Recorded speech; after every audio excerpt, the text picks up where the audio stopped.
Go live.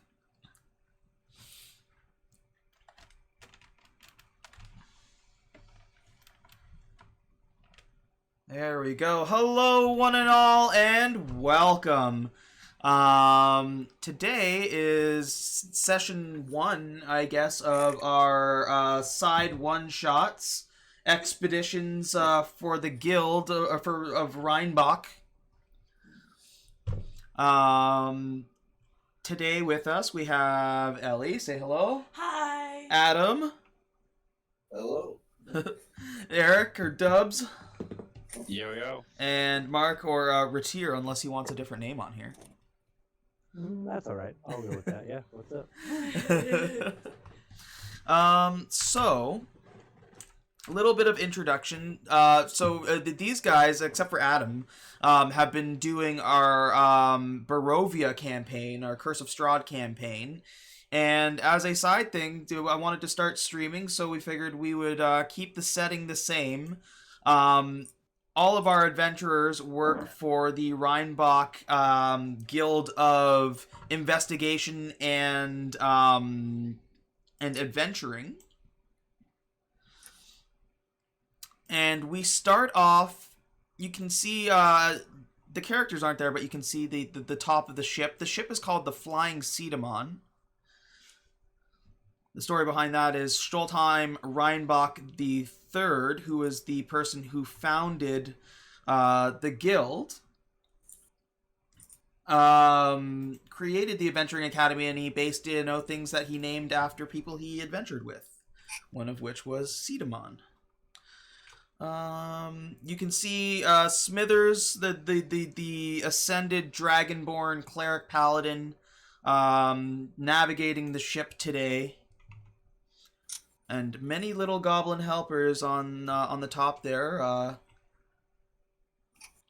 managing things. Hold on, I just got to D and D. I gotta say, the type of the way that the ship seems to fly is very reminiscent of Cetamon. Yep. I could totally see how he saw that.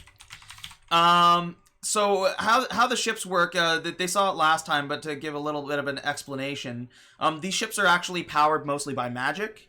They don't really need wind to fly.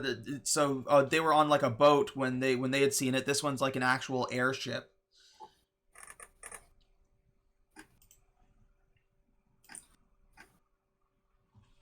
There we go. And you guys start. So how the ship works is once you move inside of the ship where you would normally go to like the below decks, it's enchanted to be basically like a mansion.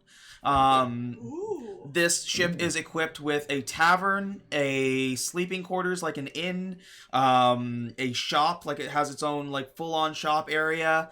It has a bathhouse, and a dining hall as well. And then there's the master suite where you'd find Reinbach himself, Reinbach the Fifth, the grandson of Reinbach the Third.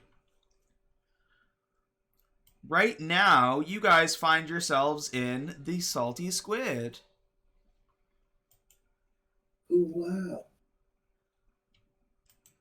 Boy, that's a nice cabin. On stage, a band is playing. Where's Dylon when we need him? Where is Dylon is in Barovia. We're level 10. He might not be in Barovia anymore. Little man Tate would be sitting at the table. Baby Roy would, in fact, be sitting on the floor. Sitting on the floor? Yeah, okay, perfect. So you can see that the tavern's pretty lively. There's adventurers everywhere. We have our heroes here sitting at your own table. We'll even say, for the sake of the demeanor of some of your characters, you guys are sitting away from the crowd of people, but still trying to take in the band. They're almost exclusively playing Dropkick Murphys covers. Oh my god. We love that. Of course they are. shipping out to Boston Yep. on repeat all night. So, I'm gonna give you guys kind of a bit of an but at the start here, you can describe your characters, just how you look, and kind of the general conversation you guys are having right now. While I get the next thing set up, everybody can see the tavern, right? Yeah. Okay. Yeah. Yeah. So talk amongst yourselves for a little bit and warm up to each other while I get everything set up for the next part here. Cool. Should we introduce our character? Absolutely. If you want to go one by one, and you don't have to go into like a full backstory, but you know, like a basic introduction and Of and who they are. of who you are and what you look like. Yeah. Yeah. Who's starting? I think you just volunteered. Yeah. All right. So this man right here, this blue, tall, slim man that you see in robes, is Emir Nalid. He is the Vidalcan wizard. He's very tall, 6'6", but he's very slim, 180 pounds. Wears robes. You can once in a while make out some tentacles coming out from behind the robes as you notice his companion, Octavio the octopus, that wears himself as a backpack around him, is kind of huddled away. He was raised in a monastery that worshiped not religion but science and discovery. Through the science and discoveries that they practice, they were able to conjure magic, and now he conjures powerful magics. And he's in search of more powerful magic and some adventure, so he joined the guild. Wonderful. Right. Well, I'll go next. To the south of the table, you see Suki. She's got fairly darkish, sort of gray skin, like all sorts of purple features. She is an Aasimar. She was born to a family of like protector Aasimars, and they were all paladins. During her crusades, her mother was cursed by a powerful witch, and Suki was born under that curse. Because they were afraid of like this darkness that was in their child, they sent her off to a reliquary to be raised by Sisters of the Light and trained as a paladin of the Redemption Order, hoping that she'd be able to suppress the darkness inside of her.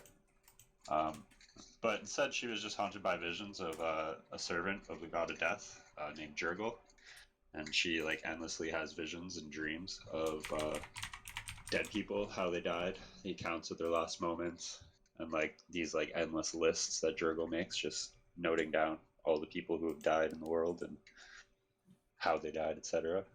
So now she, in an attempt to suppress those visions, wanders around, sort of just passively noting down everything that dies around her, in an attempt to assist Jurgle so that he will, lift her from these dreams. She's exceedingly formal, doesn't really like to fight, but of course will stand up for herself. And she's sort of joined up with the guild because her paladin order was like, yo, you need to get out there and go spread some good in order to succeed her oaths. But she instead has broken her oaths and just travels around, hoping to find things that are dying so that she can write them down. Dope. Hi, I'm little man Tate. I'm this little halfling boy. I don't actually really do much at all. I could never hold my own, but that's why I got my baby boy here. His name's Baby Roy. He's the big Goliath berserker. He's not very smart at all, but he likes me, see, because he likes chickens, and I dress like this chicken, so he likes me. He also has chickens of his own, but he kind of killed them, and now they're just, I had to stuff them, so he thinks that they're okay, otherwise, he like killed a whole town of people because he thought the chickens were dead, so this is the best way. He has a chain around his neck, and I hold on to it, and he's good. Like, look at him right now. He's just sitting there in the corner playing with his chickens. He's all right. His dead chickens. Baby Roy! It just smells like rotten chickens. Sometimes Baby Roy's bad, needs a spanking, but he's a good boy. He's a good boy. But don't ever touch his chickens. This is all I can say. Don't ever touch his chickens. And Noted. that's it. And Every fucking chicken in this room. It's the first thing I thought of. Oh. My name is Darkrai. I am a Kalishtar sorcerer. So, for those of you who don't know what a Kalishtar is, they come from like a plane of dreams. Essentially, I'm a human body overtaken by spirits, and as a sorcerer, my magic derives from shadow magic. So I decided to be the goddess of nightmares, as a not official title, but that's who I claim to be. She has like long flowing, like dark bluey gray hair. Her favorite color is green, so most of her accessories are green and rotted. She has this nice staff with the skull head on top. And yeah, she thinks she's the almighty bad bitch. Beauty. I can dig it. it's the only way you get there is by having that confidence in yourself first. Oh, yeah. So you guys are enjoying some music and festivities as the band continues to play. It's nothing special. The band is almost always here, except for weekends for some reason, which you'd think would be the best time for them to be here. But that being said, do I have him actually linked? Of course I don't. Okay, there we go. Baby Roy starts clapping to the music. He's enjoying it.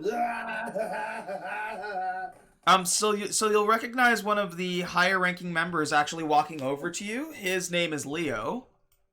Leo Mon. He carries a short sword around with him. He's generally a nice, just cool guy.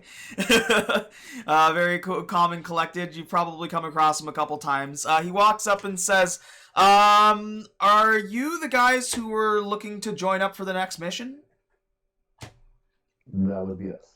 Perfect. He said, yeah, they just posted up the new missions if you wanted to look and see what you guys want to take on. There's a couple different options, and then maybe we'll do some shopping before we leave. Where are these missions? So if you go into your journal, they will be under quest board. Oh. Capture. All right, guys, look it over. And we'll see what you guys. I think we can capture a dragon. Little man Tate, you think Baby Roy could do anything? You would too if you had a Baby Roy.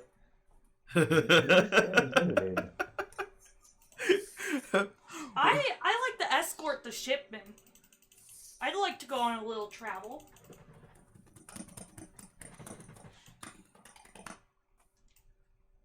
Yeah, bandits are not something I really like either. They should I pay have for one their question. Is crimes. Black Lotus Alpha or Beta? Oh, Alpha, baby. Alright. I agree with Darkrai. We should go for the bandits. Alrighty then. Let's do that. Man, we can get a dragon any day, right? Well, maybe we'll see a dragon on the way. Dragon! So everybody is agreeing on escorting the shipment? Suki? Yeah. That would be acceptable to me. I could permit this. I mean, who needs a baby dragon when you have a baby Roy?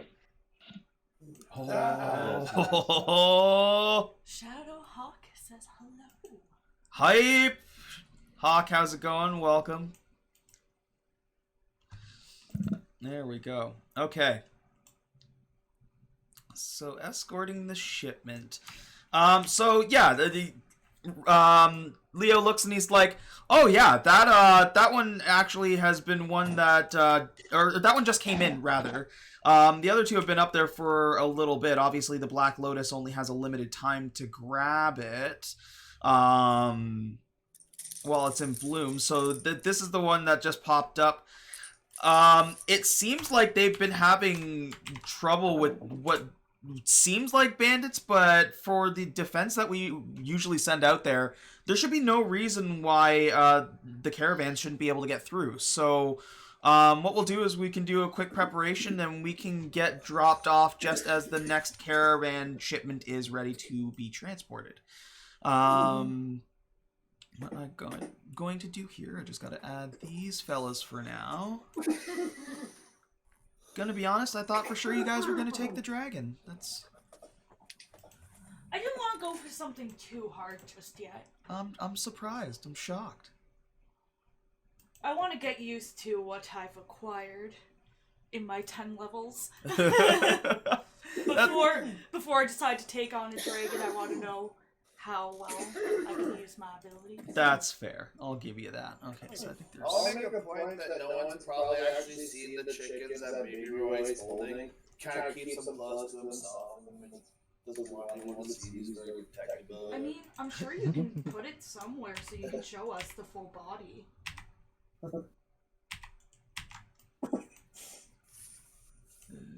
Do. 2, 3, 4, 5.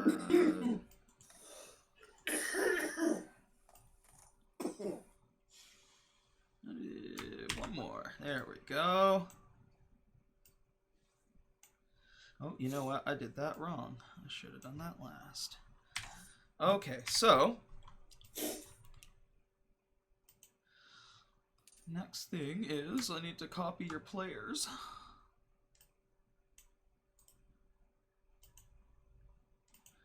Alright, so before you guys head out, you're going to get a chance to spend your gold. Each of you has 4,000 gold to start, which is what you would have got, plus your rare items. So I have how much? You have 4,000. For the sake of, obviously, you're not going to carry around 4,000 gold pieces. While you're within the guild, the money is counted as a credit or otherwise saved in a vault. Cool. Wanda.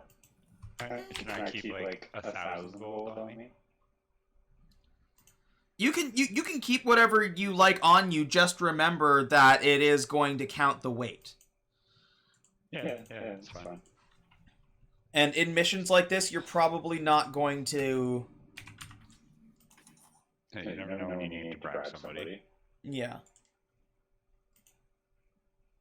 Oops. Yeah, I was gonna be like, are you gonna make us bigger? It's like, even though they're not necessarily super bigger than the average human, they can hold, they can carry like a weight class up from them's worth of Why weight. did it just kick me out? If I On your D&D Beyond character sheet, it should tell you like what your weight limit and stuff is. So, like even with 4,000 gold and all my equipment, I have 219 pounds and I'm unencumbered. Yeah, but somebody with like a sorcerer with an 8 strength or a wizard with an 8 strength is not going to have that same. Yeah, I'm weak. I carry 300 pounds, so I imagine that Goliath, if his strength is at 20 as well, would probably be able to carry even more than that. I'm not. Okay, so to see Wanda's shopping list, you can actually, you should be able to double click on Wanda in the journal. Oh, yeah.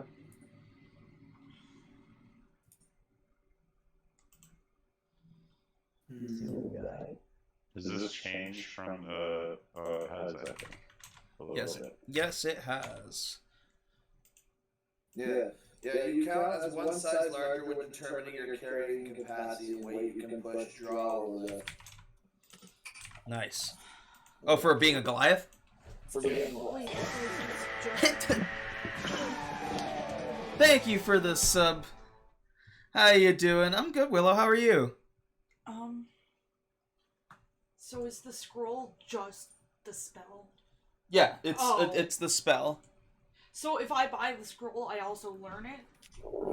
No. So when you buy a scroll, it's like a one-time use. Like you read from the scroll and cast the spell, and then it fizzles, like it disintegrates. Okay. Suki's definitely gonna buy that mithril plate. So here's what I want you to do. The things that you want to buy, type it into Party Stash. Just the name and the price. Yeah, just the name and the price. Party Stash. Name and the price is all I need, plus your name beside it, and then that way I can you can deduct whatever money it cost you, and I can just take it from the inventory after. I got you. So within combat, you're going to be in charge of Little Man Tate, right? He's gonna go on your turn, just like a companion or something like that. Okay. So, like, in regards to things, like, I can't really, I'm not going to try to build him up. Like, in my mind, anyways, he's so ballsy just because of Baby Roy that he doesn't really feel like he needs things like that. Even, like, having a scroll of protection or something that makes him quick to get a fucker away, because he's still a liability if he dies, right? Yeah. Okay. God, I don't want to be there. I don't want to be So there. there's just a gemstone to be a gemstone? If Baby Roy is still alive and Old Man Tate dies, I don't want to be in that room. Yeah, Lydia did all the art on the walls. I can paint something for you if you want.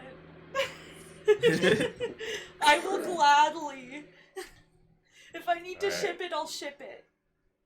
Mithril plate has been purchased. Typed in.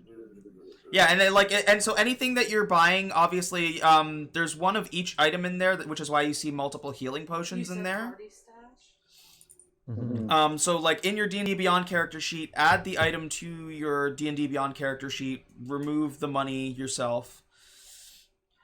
And then like if two people try to buy the same item, you guys are gonna have to like Rochambeau for it. Yeah. Where the hell is the store? How much was that again? Oh, so double click on Wanda in the journal. 80. Okay, double click on Wanda. And sorry, how am I buying this again exactly? Go to the party stash and type it in there with the name of the item, the price, and put your name beside it. You'll see how I have mine put. Yep, thank you. I'm double clicking and single clicking and just bring up a picture of her and bio it. And, oh, never mind, I got it. I just have to scroll. Idiot. Oh boy. Feels fucking good, man.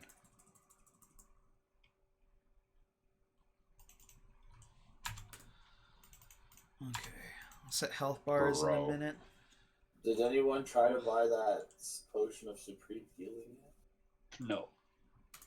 I can't spell it. I was too busy drooling over mithril plate. Okay, I'm gonna run to the washroom, guys. While you go through that, I'll be right back. Yep.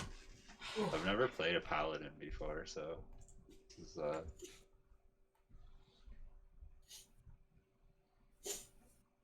I hadn't played much other than Cinnamon for fucking years. I mean, I tried playing that robot, and then Matty T really kind of just... I haven't played D&D since he was an issue, to be honest. yeah. I started this painting for the washroom. It says home is where the bidet is. That's beautiful. I really love it. I can't wait to put it in the washroom. I mean, like, I can't... In my life, I can't think of another place where a bidet is, so... I don't even have one at home. Guess You should. home. It's a life changer, man. Honestly, like I'm homeless. it's a game changer. For people buying scrolls, when you buy the scroll, when you go in to add it to D&D Beyond, it'll just say scroll at a certain spell level. You can actually go into that item once you select it and customize it to, like, so you can change the name to scroll of whatever the spell is. Mm-hmm. Yeah. Adam, were you buying that superior healing potion? Yeah, I was honestly gonna just snatch up all the potions of healing that you didn't. I'm kind of I was gonna grab a greater healing. cool. Then grab that now. Alright. Just so that we have some of them spread out a little bit. Yeah, for sure. I'm proud of y'all working together. Mm-hmm. Now I've got to set everything up so I can kill you. It's okay, I have Revivify. What does a scroll of catapult do exactly? I'm assuming catapult is a spell. So, yeah, like, it'll do whatever. If you click on it, it should bring up what it is. Oh, it says confirm external link. Okay. Oh, okay. Wow. Yeah, this makes everything so much easier than... Oh yeah, I forgot it links to a Actual- D&D Beyond page now. Yeah, it's so much easier than, like, playing actual pen and paper and, like, having to Google everything and find it. I didn't see this when I Brilliant. was. Brilliant. Oh, what's my spellcaster? How much is the greater healing you Oh, got? I didn't see that. Your caster level, if you go to your Like go to Dark Ride, 500, I think. go to your spells. It'll no, say. it's only Yeah, you can 187. so you can get up to 5th level The spells. So superior that's why healing you is couldn't see that 500. spell yet. Okay. Well, I want that. Okay. Cool. Somebody's buying stuff but not putting their name next to it. Is it Me, I'm still editing. is it potions? Oh, okay. Oh, he. I think that's all I'm buying anyway. So Yeah, okay. I was just putting them up so people could see that it's gone before they take them. There you go. Dropped from 4K real quick, boy. It's alright though. My AC is 20 now. I gotta change my shit. Are you two fighting over it? Ooh. So we have our first conflict. What? What's that? Two people want the same scroll. Of what? Which scroll? The scroll of Circle of Death. I mean,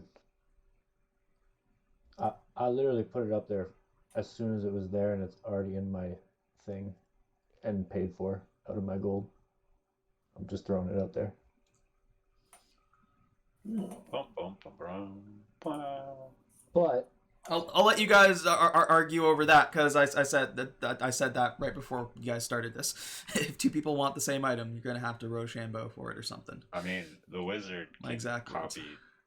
copy the scroll and have that spell forever. I could also forge it. Can you forge? Because of my false identity, I can forge dark documents. But I don't know think if it you would can work like a forge spell. Scrolls though, like that's like a wizard thing specifically. Is being able to copy magic text into a spellbook. I don't know. This says. Is it a racial thing from Palishtar? Most of the spells that It's I just chose, necrotic. it's a yeah. I have a No, false. but the thing that lets you forge like that, is that a Kalishtar thing? Yeah, it has to do with my false identity. I'm just literally adding the party stash to. Well, no, it's not a Kalishtar thing. It's a Charlatan. To fucking put in what I'm getting, or how do I exactly buy it? I'm sorry, I'm a little behind on everything.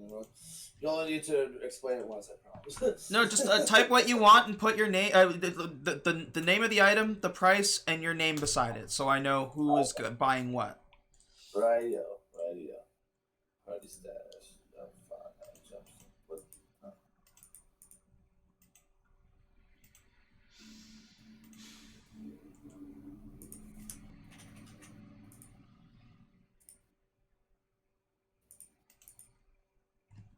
Oh yeah, let me back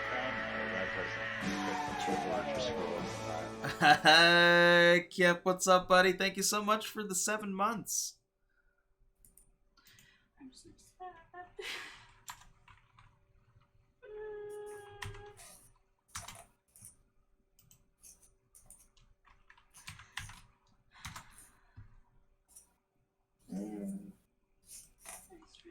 Yeah, you can't like use just regular forgery to copy a scroll. You can like make a forgery of a scroll, but it won't work. It's fine. Wizards have to use like special ink and a special quill, and it takes them like an hour A or couple two. hours. Yeah, it's like 2 hours. They have to like sit down and copy the text like perfectly with a specific type of paper and quill and ink. It's like a whole big thing. Yeah, and because of my School of Magic, I can copy conjuration spells faster, but everything else is just regular time. 2 hours a spell unless you're a lore master. Yeah, basically. Yeah, the golden time you spend to copy conjuration spells into your spell book is halved for my School of Magic. But everything else is regular time. The wizard I made can put spells into like a little bead and then hand them out to people, and then they. I also get a +4, a die 4 to my Arcana check. Ooh, fancy. It's always a good time. Anyways, I don't know. You guys figure it out. You're the ones who want the item. I've already decided he can have it. I'm not gonna argue for it. Oh, fight for it. Do it. Fight, Like I fight, said, fight. It's a little bit more useful 5, for. 6, 2, and 1, 6. Oh, what? My edit didn't save. Potion of greater healing. How much you Thank get? you, Wanda. Good old Wanda. Wanda, what a beautiful gal. 87. Can I pet the mimic or will it bite me? You could try and pet the mimic. Oh, I totally forgot to tell you, I got a bunch of STL files for all different types of mimic miniatures. Ooh. Nice. I love a good mimic miniature.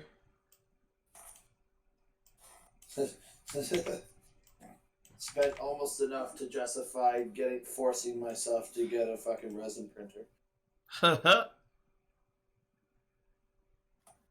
I say almost because right now I can get just about anything I want done from Leah. So yeah, fair enough.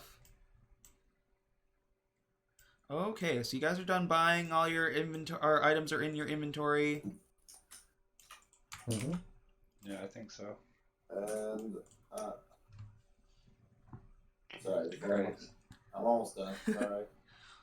Well, so Wanda is our interdimensional shopkeeper. She's also our shopkeeper in my weekend thing that I was doing. She keeps a mimic as a pet. Nobody understands how or why. It's just Wanda. It's just Wanda. She's been around. She also smokes many stogies. Not girl. Okay. Also needs to show. See. Save.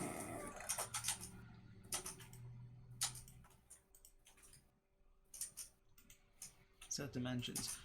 For those of you sitting here watching and wondering why I'm doing this all in real time, originally I was going to use a completely different program to run this campaign, only for that to not work properly for me, so I had to like demand a refund and rebuild everything in Roll20. So this is a culmination of turning 2 days labor into 4 hours of work, plus whatever I did this morning.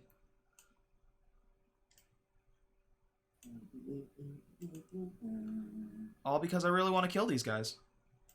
They've worked really hard to make these level 10 characters, and I want to fuck them up. Alright, where am I? I need to go to the washroom before we start. Yeah. Not Fantasy Ground. I was gonna use Foundry. I paid like the $50 for Well, Foundry. You want me to put the stuff into the character sheet that's within the game, not the other one, right? Like, so you can see it. It was it's just like HP and stuff like that is just so like when I set your character's health, Oh, okay. it'll actually show up properly. Like so I'm showing your AC is 11. Is that right? Mine? Yeah. No. Okay. What? I thought I put it at 15. No, I thought it was being. Do you see that? Hold on. Roll 20 is super weird, so it doesn't surprise me that it's not working properly. So it's supposed to be 15? Yeah. And your HP is 125? Yes. Wonderful. That's all I need. Let's see. Alright. Those are the things I want. Throw them into this shit.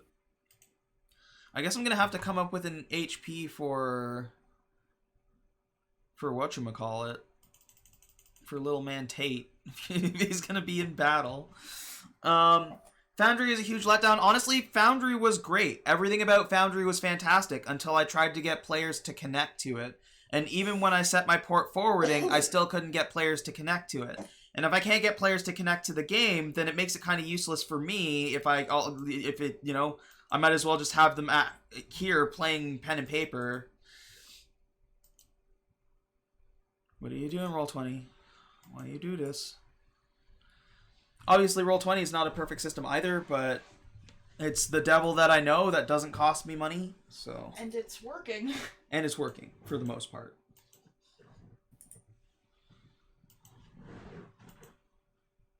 Okay. Yeah. Darkrai, what's your health? 42 for 42. HP. Health is 42. What's your AC? 23? 12. Oh, 12. I was going to say 23. What? Easier for players, so I suffer through it. Yeah, that makes sense.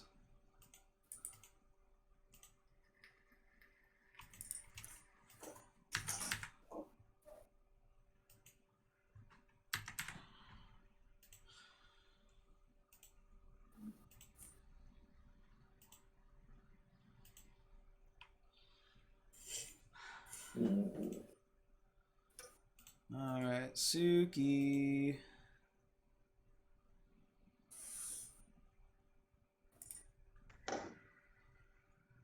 Suki, what's your HP? I'm just going to double check with you guys rather than go through all of it. Suki's HP is 74.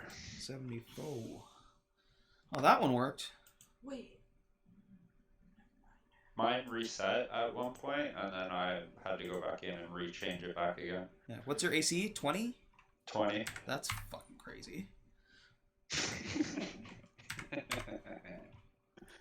You should see Colossus is 21 right now. Oh, when you And, when you updated him? And all Yeah. attacks against me are rolled at disadvantage. I was being in the back. Leo has 138 hit points. Alright, then figured it out. Using my brain. Good job. I need more brain juice. There, HP. There we go. Roll20 is running a wee bit slow for me, which is outstanding.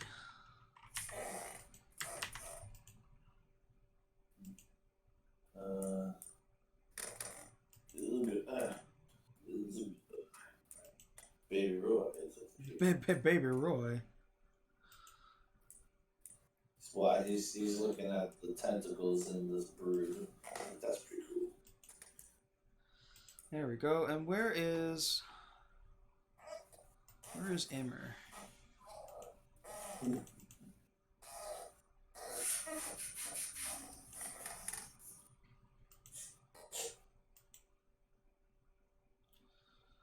Okay, so your HP is 62, Immer?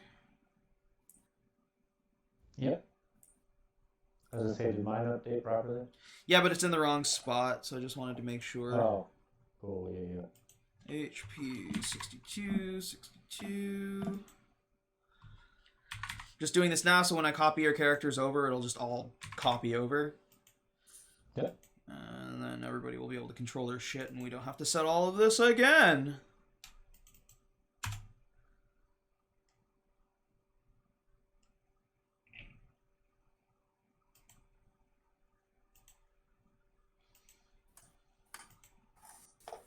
There we go. That's 1, 2, 3, 4, 5. All of you can see your health bars. Yes. Green, yeah. You just can't see the numbers. You can just see the green, right? I see the numbers on mine. You see the I numbers see the on numbers yours. on mine. Well, you gotta click it to see it. Well, but you can't see anybody else's numbers. Is the important No, thing. no. Okay. I don't have any bars whatsoever. You don't have any bars whatsoever. Oh, baby Roy, you just ran away. You might have to refresh because it's showing that you do here. Okay. Hold up. Let me refresh.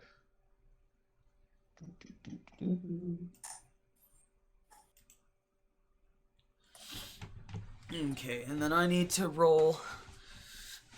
Oh fuck! Little man Tate is just a handler. I didn't think he would need an HP, but I should have thought of that. Could have it in combat. He's like sits in a pocket in the backpack on his back or some shit. Yeah, I mean that's what I figured. I figured it was kind of like a. I don't remember what the character was called in the newer Mortal Kombat games, but there was that combo where it was like the little dude that was on top of the big dude who was doing all the damage. Yeah. It's like Nunu. Nunu, yeah. I was just gonna say Nunu And who Willump. the hell is Nunu's rider? Willump, yeah. Nunu and Willump. Willump, yeah.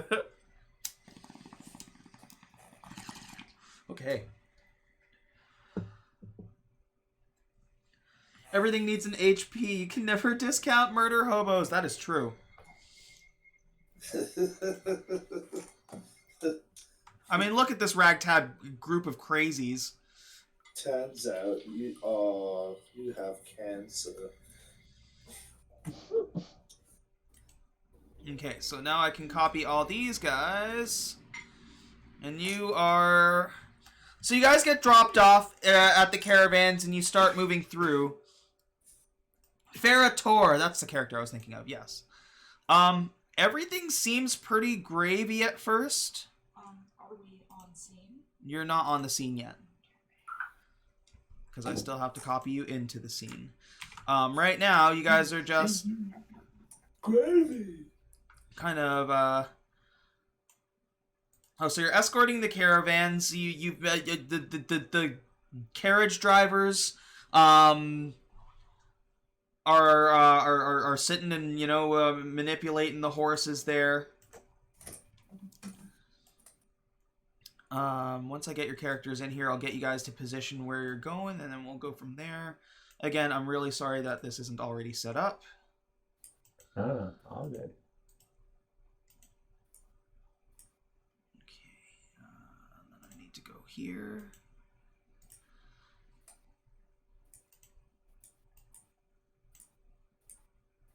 Oops.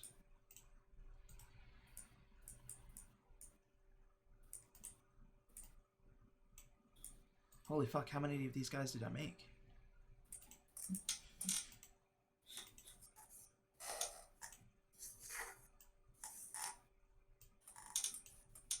Okay. That's all we need.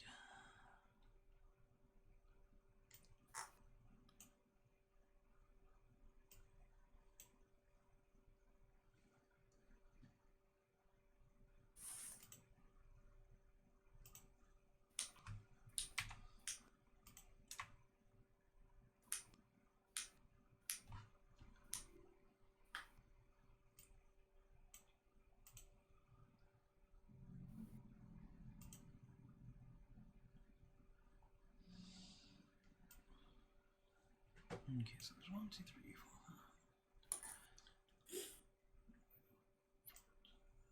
4. Okay, cool.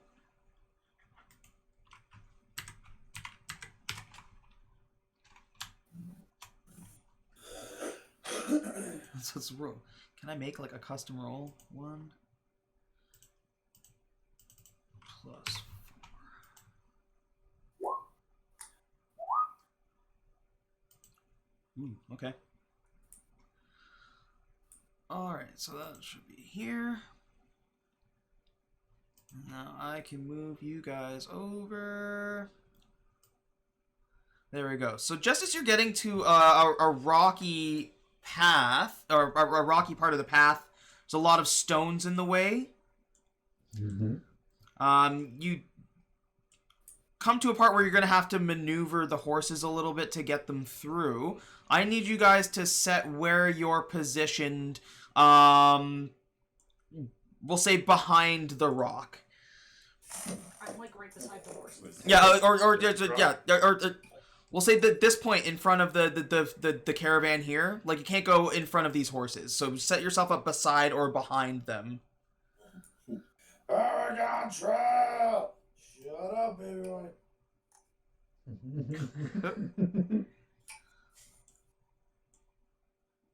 Who's this? Just play with your chickens. There we go. We'll be there soon. Darkrai, you want to be in the front? No, not like in the very front because I'm kind of not strong. I was gonna say Suki would probably, in all of her full plate armor glory. Protect me. God, I wish I knew I had that when I made my Hero Forge. I'm gonna have to go change it now. What? the mithril full plate. They do have some really good, like, armors in there. Yeah. It's alright. I have her Hero Forge saved. It'll be easy to just go in and edit it now that all the color is done. I really like that she still has a halo. Well, like, thematically, Asimars, when they use, because they get the, like, light cantrip for, like, just as a racial thing. Yeah. And I think, like, for flavor, it's usually, it appears as a halo over top of their head. Oh, interesting. Okay, so as you're moving down the path, you see something in front of you that looks kind of like humans, or like humanoid, almost with like a lion-like face. Leo mistakes them almost for his own kind, like the Lennon kind, and goes, "Oh, hail, brothers!" until he realizes that it's not quite the case. All of them are wielding shields and swords. Brandishing them and saying, "All right," or saying something in a language you can't understand. Actually, What language? does anybody speak Goblin? Okay. No. I don't think so. No. Okay, yeah, they are speaking a language that none of you can understand. Even Leo's like, I have no idea what they're saying, but I have a feeling these are the guys that we're looking for. Shit. So, there's nothing left to do but to roll initiative. Let's get the initiative counter up. There is no reason. Yeah. So, To arms! what you're gonna do is you're gonna click on your token and click initiative on your character sheet, and it should roll it and automatically add it to the turn order. Just to reiterate for those who haven't joined us before. That's a nat one to start. Let's go, baby. Yeah, baby. The wizard's in the back, just fucking clueless. So 15. Oh, Lord. Oh, am I going first? Oh no! Oh no! If there are, I'm gonna give all of you a chance. If there's any spellcasters that have anything to prepare before combat starts, I will allow that. That would have been prepared when your journey would have like started, or within the realm of, like, if it's something that lasts a fair amount of time. You know what I mean? Yeah. We would have had a long rest. Yeah, on the road. yeah, leading up to this moment. You're all rested. You're all as prepared. You knew something Do you like know this was how long happening. this travel would have taken? It would have been maybe a couple hours before you got to where you were. You Well, would have. like in total, do we know how long it was going to take? Like, because one of my spells lasts 8 hours, so if I knew it was going to be longer than 8 hours, I'll say I don't have that out. Yeah, it was from where you met the caravan, it would have been a particularly short journey. You're looking at about 6 to 8 hours for the full journey. So you've traveled about 3 hours at this point, and this is like around this area where you would have expected them to be ambushed, because they have been the caravans have been attacked previously. That is general knowledge. So that's why I'm saying you guys would have had time to prepare. Would it be fair to say that I have Mordenkainen's faithful hound leading the caravan as a warning sign? Did that work? Did I do it this time? I don't know. Yeah, like that's reasonable. How long does it last for? 8 hours. 8 hours. So yeah. If that was what you would have. No, Sorry. not again. Adam, if you click on your initiative on your D&D Beyond character sheet, it'll do it. Oh, okay. Yeah. Initiative. Yeah, you just have to make sure that your character token is highlighted when you do it. Yes. Yeah. How do I Does check that the work? distance between me and... There should be that little ruler right there. You just click no snapping. No, it hasn't updated you on the turn order yet. And I should just be able to drag? Yep. And there you go. So Now you two can rolls, then to VTT. Okay, cool. Alright. Yeah, so I see. Yeah, your initiative I see is 11, Okay, good. and it You just didn't put him in the turn order. that's though. fine. I'll just add him manually.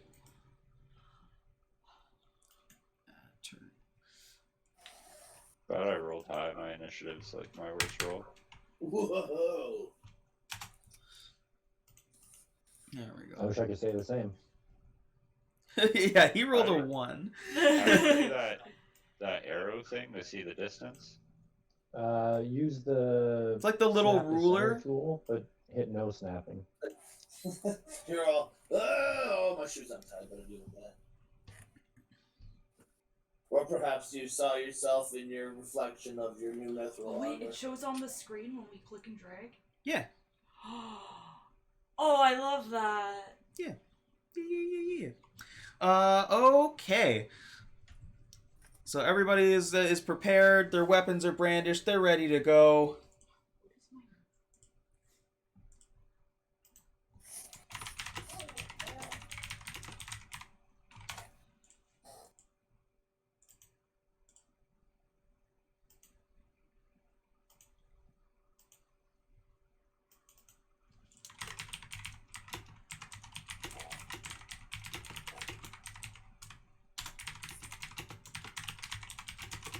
Oh.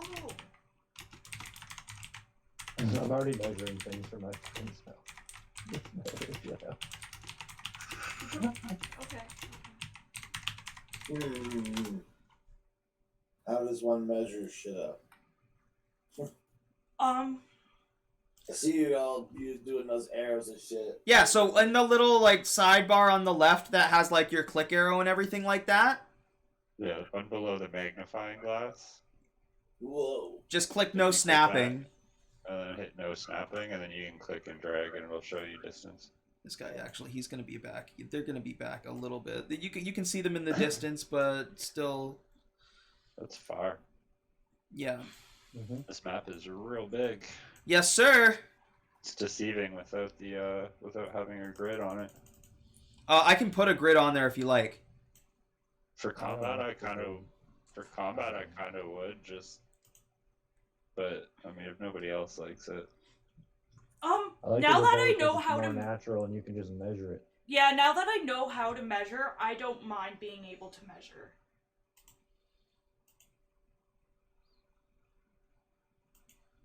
Yeah, if you're gonna use the grid though, use the hex. That's Am I allowed to still change where my character is? Absolutely. Hold on. Let me. I have to adjust it to your pixels.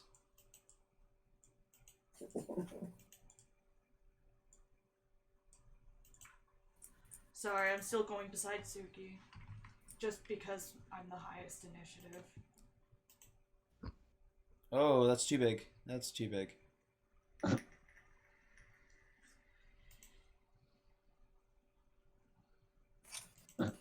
That horse is only 5 feet long. Hobbit horses.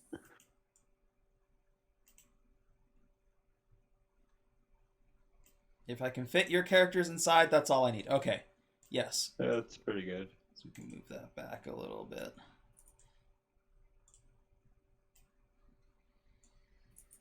And you gotta adjust the enemies too. Yeah. Because, there we go. There we go. That's a wee bit better.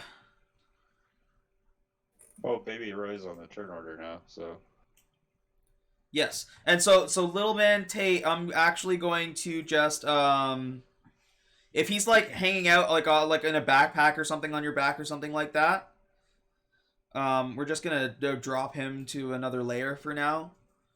We'll just assume that he's there. You guys just count as one unit unless they do something like knock you prone or something, in which case we'll have to roll and see what happens to him. Yeah, that's fine. Yeah. Oh, I have to make all the probably just Fair enough that he would go into battle with Baby Roy on his back, assuming that he's perfectly fine. Whether he is or not, that's irrelevant. Yeah. you could probably just treat him as like a PC human, but of a lower level. Determine his hit points from there, and then his like stat rolls too, Yeah. Well, he's a halfling though. or a halfling rather, whatever race he happens to be. Aphius, please.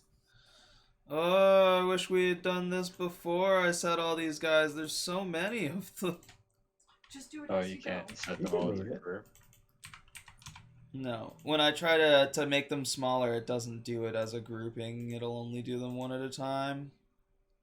That's Those okay are though. new Darkrai, combos. if you want to start getting your turn ready, you're going first anyway. I know what I'm doing. What are you doing? Okay. What is she So- doing? I'm gonna cast Ray of Sickness at first level on I think this. Yeah, I was gonna say you're gonna want to make sure it's within range because we kind of. Oh well, yeah, it's definitely in range. So I'm gonna cast. I'm gonna cast Ray of Sickness on like the furthest guy Okay. over here, and then as a bonus action, I have the opportunity to cast Hound of Ill Omen, which costs 3 sorcery Well, points. let's settle one thing at a time here. Does what you're saying now apply to your ill or apply to your? No, it's my bonus. It's a bonus action. Okay, so we're gonna start with your Ray of Sickness. Was it 25 to hit it? 25 to hit. We need a DC 15 con save. We're just gonna roll their.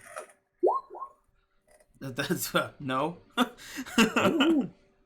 And so that's 9 poison damage.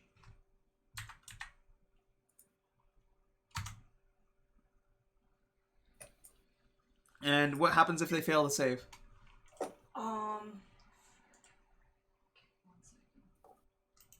What? Did it cast twice?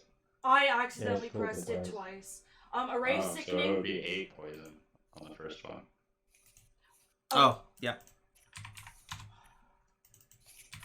Yeah, poison him. Sorry, you were saying? A ray of sickening greenish energy lashes out toward a creature within range. Make a ranged spell attack against the target on a hit that takes 2d8 poison damage and must make a Constitution saving throw. On a failed save, it's also poisoned until the end of your next turn. Wonderful. Let's give him a little poison. A little poison skull. So you hurled this like sickly green energy that like enters his mouth. You hear the And now he's just like he's violently throwing up. You know that cough that you like you're choking on like your phlegm, like just like that, just like Don't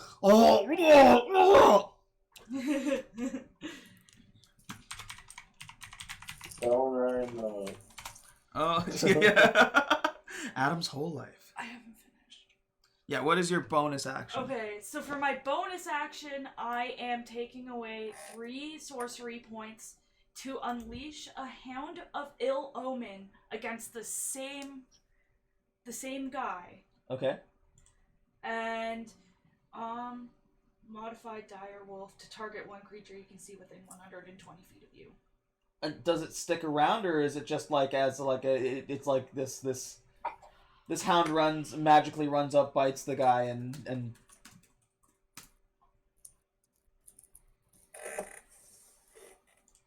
Hello?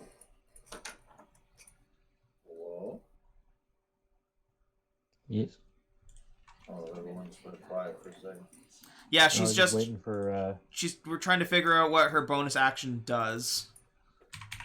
I'm pretty sure it's like a dog made of shadows just runs up to the thing that she just made sick. The hound is size medium, not large, and it counts as a monstrosity, not a beast. It appears with a number of temporary hit points equal to half your sorcerer level, so it would be 5. Roll initiative for the hound. On its turn, it can move only towards its target by the most direct route. Action to only attack its target. The hound can take opportunity attacks, but only against the target. Additionally, 5 feet Okay. within. She's basically just summoning a hound that's gonna. Yeah, I didn't know if it was like a hound that disappeared or if it was one that stuck around. So it's one that stuck around. So I need to quickly make another token. Can you make one for Mordenkainen's hound that's also standing next to Suki? Yeah, give me like 2 seconds, please. 100%. I'll grab the. It sticks around for 5 minutes unless it drops to 0 hit points or its target is reduced to 0 hit points. Well, if she's using it now, it's 50 rounds then, so... Yeah, and then if the target that she, like, hit it with is killed, then it disappears as well. Or rather knocked unconscious, I guess, because D&D 5e. But it's modified. It's a modified direwolf, so if it uses the same attack, it's fine, but otherwise, I can't really use it. Or you keep it up. It's going to go on your turn instead of just rolling it in initiative. Got enough to keep track of. That's what I'm saying for Mordenkainen's hound too, and I'm just making them go on my turn. Yeah, it's just, Then. well, I mean, yeah. I think they're supposed to, anyways. I don't know if that. I'd have to read it. But...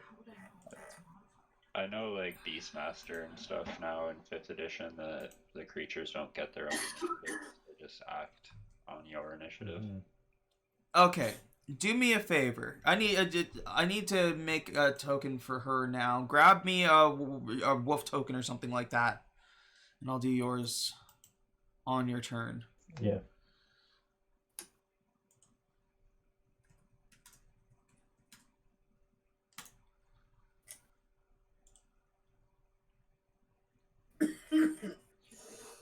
Did I not have some kind of wolf enemy a while back?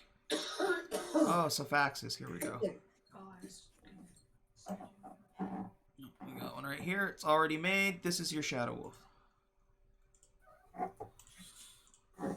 So as the bonus action, it runs over and attacks. Yeah, it can only bite. Is it the same kind of bite? Same damage? This is the only thing that I could find. Go back here. It can... It bites. +5 to hit. One target, 2 piercing. If the target creature has to make a DC 13 saving throw or be knocked prone. Here's with a number of temporary hit points equal to half your sorcerer level, so it's got 5 hit points. It can move through other creatures. Okay, so it's just a regular bite. So go ahead and roll the bite attack on the direwolf page there. That is another 11 damage. It's not even going to roll its strength saving throw. It's dead. Who's dead? Before it even had a chance, it's just it's done. Well, now your wolf disappears. Does it disappear after the target? It stays for 5 minutes, does it if not? the target's reduced to 0, it disappears. Oh. Okay. It's like a one target hex thing. See, that's what I thought. The shadow dog just runs up and starts fucking ganking it. Yeah. Okay. Yeah, that's So which one was that? Was that one of the high initiative guys? It was not, but it is dead. Darkrai, is that your turn? Yeah, that's my turn. That's nutty. That's my bonus action and my action. That's nutty. Okay. I decided to go all in. Okay, so this guy, I have to shrink him.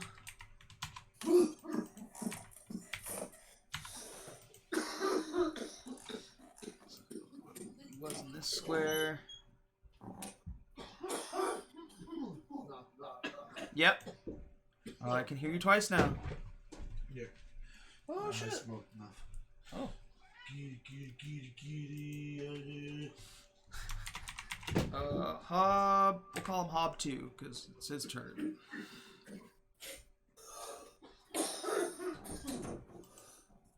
Just so he has a name in the turn order there, honey. Okay, can I just request a mute on people who are coughing? Because Sorry That's about that. I'm done. Just mute it. That's all I'm asking. please.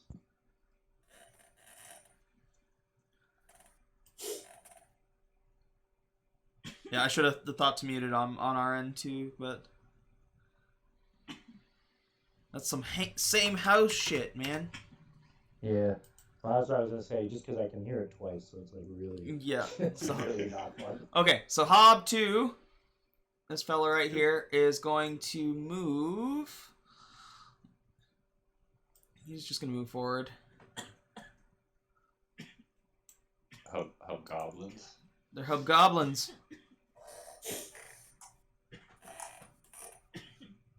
Oh, there is somebody missing from the turn initiative order thingy. Give me just a second, please. Hobgoblins don't speak infernal. There we go. This big guy. Can't forget about that big guy. We'll have to shrink him, but he is still going to be bigger. You can hear in the background laughing like and speaking in the same language that you couldn't understand before. Next is Hob 3. That is this guy here. He's gonna run up this way. Head towards you guys.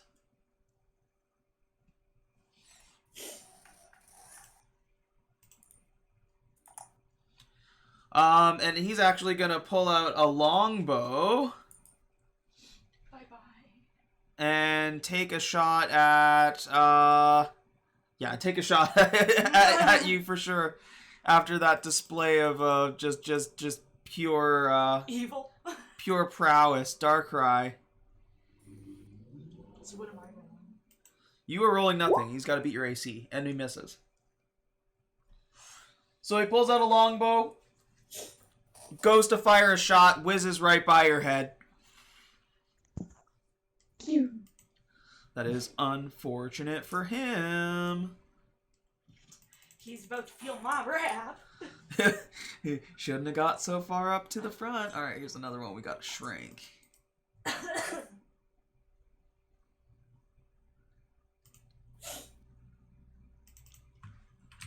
Thankfully, none of the ones in the front got very high initiative.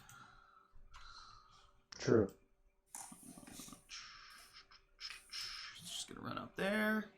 Actually, he's gonna take his full movement.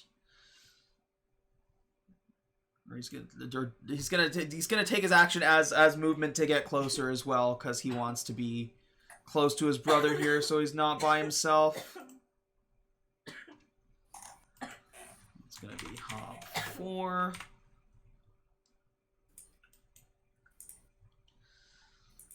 Up next is Suki. Suki, turn.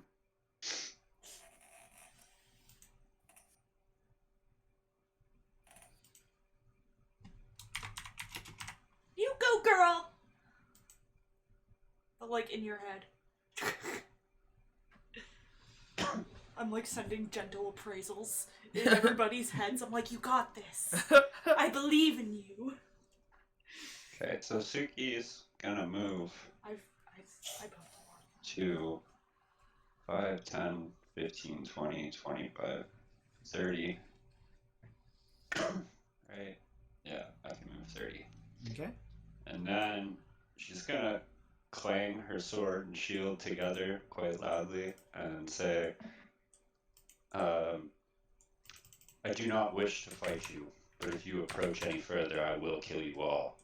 And she's going to channel divinity to use dreadful aspect. Okay. I don't think I can actually send this to thing, so I'll just have to copy paste one sec. So as an action, each creature of my choice that I can see within 30 feet must make a wisdom saving throw of 15. Otherwise, they're frightened of me for 1 minute. 30 feet?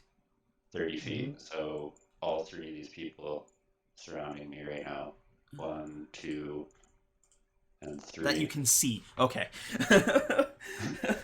Well, Okay. I did the ruler to check like 30 feet in a circle. And I can only see those three within 30 feet anyway, so. Yeah.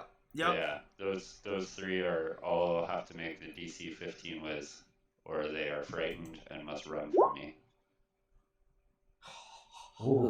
That Wow. one.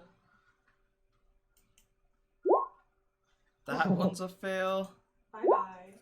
Okay, so the one right in front of you, this one here, made the save. He's not scared of you, but these two are like they look over at you and go, "Oh no!" Why literally shit himself? Oh, so they don't have to run away, but they can't move willingly closer to me. They can't move closer to you. So I'm just going to so that you can remind me. I'm just going to put a random icon on them. Yeah, and they're all disadvantaged on ability checks and attack rolls while I'm in their line of sight. So okay, so you see that blue dot there? See how it's the same close color as Suki's ring? Yeah. So that's how we know. Okay. We'll put like a I will do my best to keep track, and if anybody's in chat and wants to assist, feel free. Mm-hmm. Yeah, I wish there was like a thing that specifically was for frightened, because these are all like weird. Oh, there's so many more. I just had to scroll down. There's like a little man screaming. That's perfect. He's like, oh no! What? If you Oh my god, yeah! it's just like a little dude terrified. That's wonderful. That's great. Is that everything you're doing on your turn? Yeah, that was my action and my full movement. So Okay. Suki will just stand there at the ready. All right, we're at Hob 5. Oh, that's not this guy though. That is gotta be that guy. Yes. Okay, so this guy is also gonna pull his bow out and get to about here.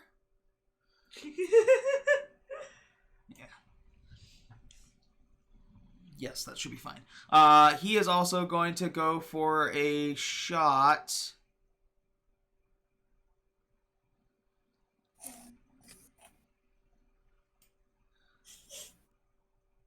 at Suki.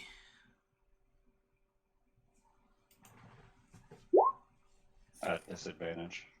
At disadvantage? Why at disadvantage? Because I am wearing a cloak of displacement. Ooh. So 15's not going to hit. So yeah, no, arrow whizzes by you too. Up next is this guy back here.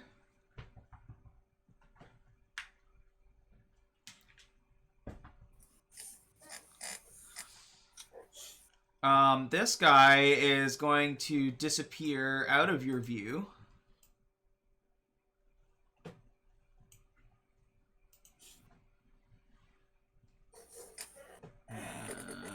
I'm going to add him to the turn order.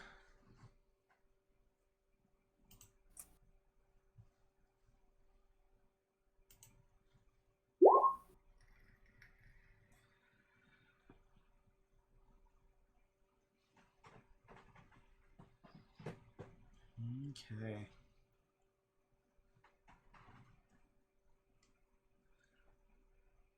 Baby Roy and Lil Man Tate. So, little man Tate whispers something in Baby Roy's ear and points in the direction of, I don't even know how to. I don't know how to highlight people. If you're on the arrow, you just click and hold wherever you want to highlight. Oh, okay. Yeah. Okay. Cool. And then a kind of messed up face rises on Baby Roy's face, and he is all, ah! He pulls out his chickens, which you're seeing for the first time, and you find that what they're stuffed with is hand axes. Are the blades of the axes coming out of the mouths of the chicken? Exactly. Is it just a stick up their butt? He's just gonna like run forward at this guy. And, I guess make an attack. Can you do that? Move action, attack action. But he has a 40-foot movement. But like, If you use the arrow thing, you can drag your own token through the grids to wherever you want. bing, bing, bing, right here.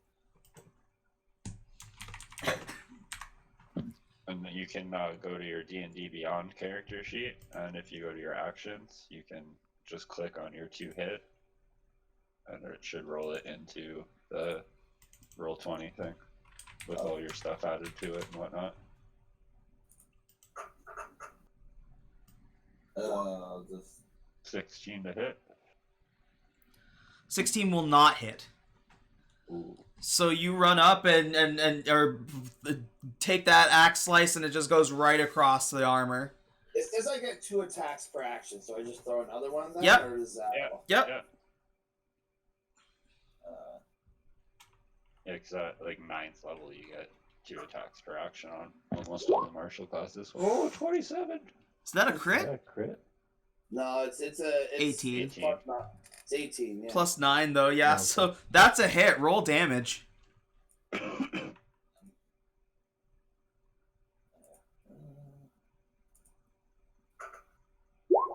1d6 plus 5, so 10. 10.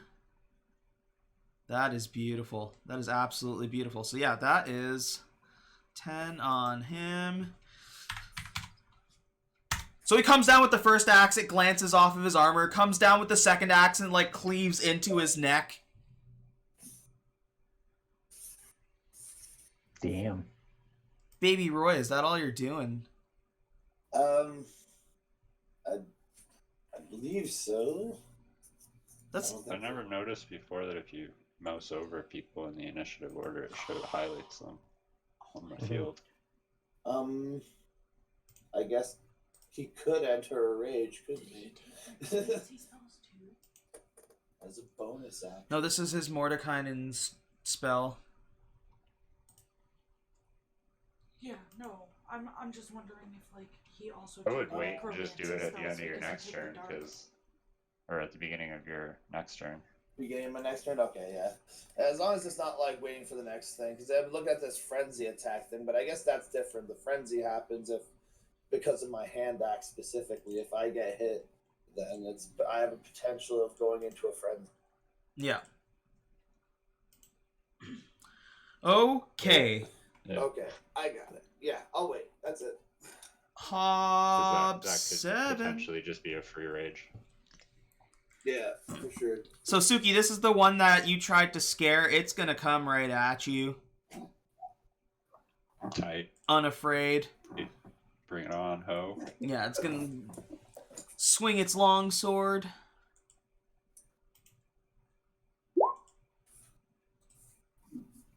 At disadvantage, but it still misses. Yeah. Yeah, so clang clang off of your armor. I'm just hoping for the critical miss. And that's all he's gonna do. Hob 8. Yeah, just for the record, the cloak of displacement makes it look like I'm like not actually where I am. I'm like kind of a blur. That's dope. Let me see.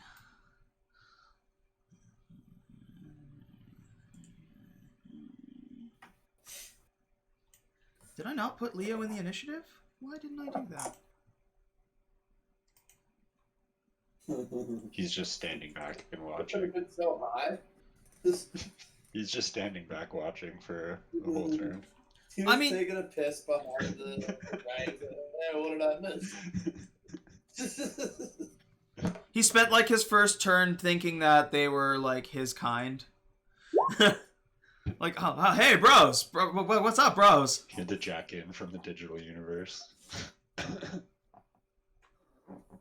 so you can put him up there in the turn order now that he knows what's going on. So yeah, this guy comes around, and Leo sees him. He's gonna fire with a arrow shot. I think I might have moved him a bit too far though. Yeah, he's gonna fire with an arrow shot as well at Leo.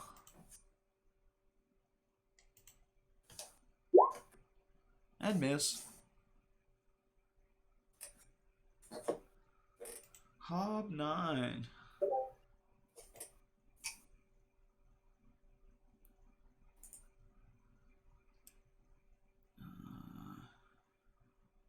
What are they? 30 feet? So let's see.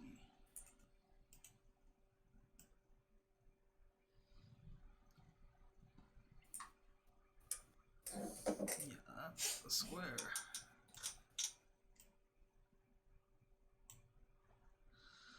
So Hob 9's gonna pull out a bow and fire at Suki as well. And missed with that displacement.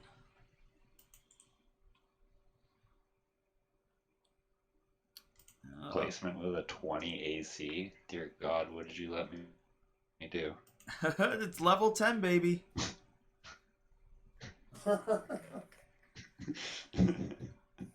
Like I was saying, truth be told, good twice. I really did think you guys were gonna take the dragon fight, which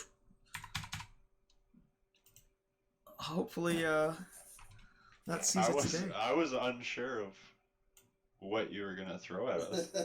You kept talking about killing us. I was like, well, medium seems like a good starting place to get a baseline for what we're dealing with here. Good old one-shot adventures. So the Oni boss is going. At this rate, we might have time to fucking do two. Go get that Black Lotus as well. No matter what, in an hour, I'm gonna have to take off as I work at full. Yeah, those we wanted to make sure we get it done while he's before he has to go to work. There we go. So Oni boss is gonna fly up here. And he is going to blow a horn. Oh no. I hate that song. As 4 more.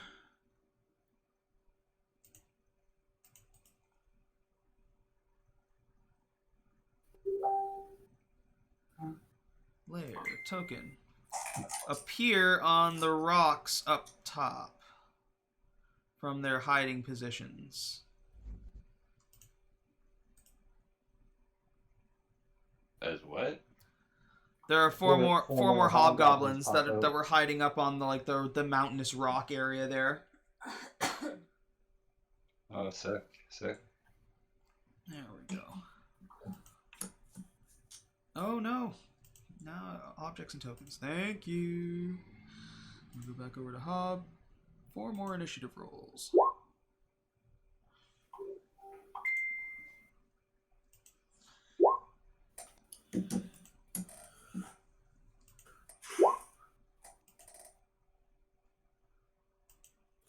Scary boys on mountain bulls.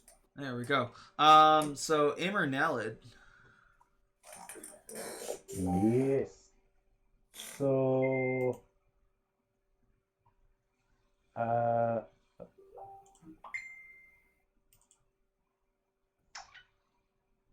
need that Mordenkind hound. Yeah, So. give me a second.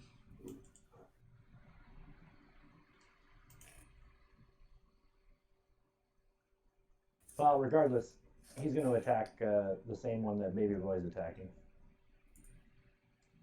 The hound is? Because he can move 30 feet. And he was standing over there, so that's only 16, 17 feet. Yeah. Where did that go? D&D. Dog. A d20 plus 5 plus 4, so plus 9 to hit. Plus 9 to hit. 20. Nope, 15. Will definitely not hit, I don't think. What is the health of your Mordekainen's dog? He can't be attacked. He's invisible. Okay. He's invisible. He's like an ethereal dog that does not actually He exist. can't but be can attacked or hurt things. anything, he just exists.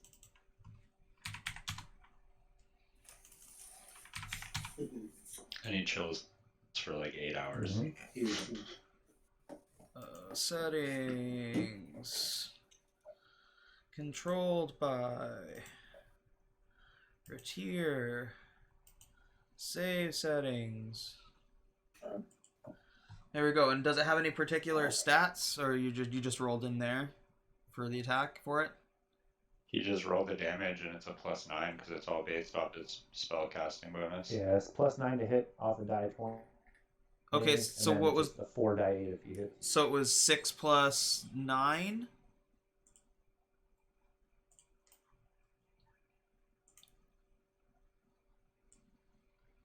Sorry, where's the dog going first off? The one in front of Suki, you said?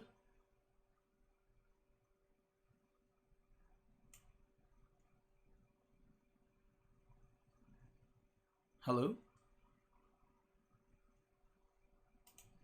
Oh yeah. Oh, I don't know why it rolled damage, but.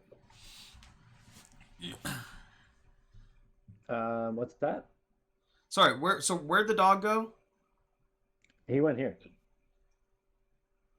He went to that one. Okay. He went to attack. Baby Roy. Yeah, he went to attack that one. By Baby Roy, yeah. Okay, and what was the roll to hit? The Melf's Minute Meteors is I get 10 meteors that float around my head, and I can shoot them 120 feet at anyone I can see. And then they have to make a Dexterity 17 saving throw to not take the damage. Okay, sorry, you were hitting with the dog first. Right? I'm confused. What's that you cut out? Sorry. So you were hitting with the dog first? I don't know why, but He was attacking the one that Baby Roy is fighting with the dog, and now he's casting. Okay, but before he casts anything, I still need to know if the dog hits or not. You guys are jumping. Oh, you got a 15. 15 doesn't hit. I think. I know. That's what I said. Okay. I know it doesn't But hit. what I'm saying is, if your face rolled a 16 and it didn't hit. You're cutting out on my end, and you're jumping like way ahead, so I don't know what's going on. I'm trying to play catch up now. Like, I was talking to you guys for a minute there, and nobody was answering me, so I don't know if it was just something hiccup with Discord. There is a connection issue. So, yeah, the Discord's being Discord. Yeah, I was talking for that whole time. If you weren't hearing me, that's because the thing was cut out. So that's on Discord, man. Yeah. So now you're casting another spell. You did your dog's thing. Now you're casting Melf's Minute Meteors at the same one. Yes, sir. Okay. Well, no, it puts 10 meteors above his head, and then he can throw them individually. Okay. Yeah. that Discord. Why? Yeah, this is bad. Discord knows I'll fuck your vital information. I can just. Oh, you're trying to play a game? Oh my god. Can you hear me now? Yes. I'm gonna lose my fucking mind on Discord in 2 seconds. Like I can't. Even play my turn. I've been sitting here for 25 minutes. I can't play my turn. Alright.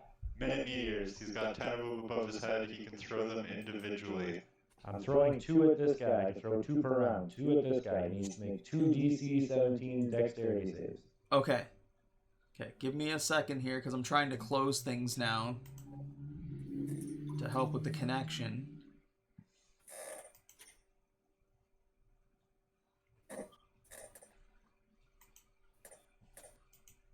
Okay, DC, saving throw, dexterity. They're okay with those. That's a fail. That's a success. Okay, Oh, so that's a crit fail. what's crit fail mean? So you rolled an nat one. On Yeah, here, Doesn't mean anything. here it doesn't really mean anything because it's just as a saving throw for your spell. It fails. He just, Got he just barely even moved and it just obliterated. That demon. Oh, it doesn't help. What's the damage on 7. 7 full damage, and then if on a success, is it halved? And then what? Sorry? If they succeed the saving throw, what happens? It's half damage. Okay, so yeah, he's still down. You just blew him up. Okay, now I gotta move these guys into the initiative order. Moni boss is down there. Yeah, because she's back at the top. Cool, cool, cool, cool, cool. I'll just go descending from the top. So I was just chilling in the back doing nothing for a while, and I blew someone up with a meteor. Damn. Darkrai, that is going to be you. Debo, how's it going, buddy? I'm going to cast Ray of Frost on this guy as my action. You have to roll 2d8 if it hits. I have to roll 2d8? Yes. The spell's damage increases by 1d8, and it's 2d8 damage. Because I'm over 5th level. Okay. And then your speed's reduced by 10 feet until the next turn. It takes 1d8 full damage for 10 feet. Oh, so you roll the dice. You roll Yeah. the 2d8. Or no. Yeah. Oh. You're casting the spell, you roll the damage. Oh, okay. I thought you had to roll like a saving. Okay. I think this is the culmination of 2d8. Yeah, so it's 5 damage that you did. Yeah. And which one did you do it to? The one that's still like in shock. The other frightened one? Yeah. Yeah. So it hinders his ability to move by 10 feet. That's beautiful. These guys move at pretty normal speed, so... Just so he can't, like, maybe run right up to me. I don't know what the normal running speed is. Hunting Pirates with Macklemore sounds like a great D&D adventure that I might steal. Up next is Leomon, who is no longer shocked that these are not his brothers that he knows. What are we on? Hob 9? Is Hob 10?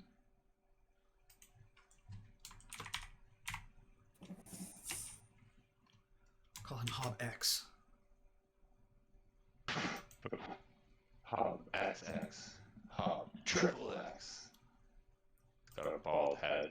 He snowboards and wears fur jackets. And has a love for family. Fucking family! Yeah. Okay, so Leo All I want to do is love family and break rules. But never the rule of family.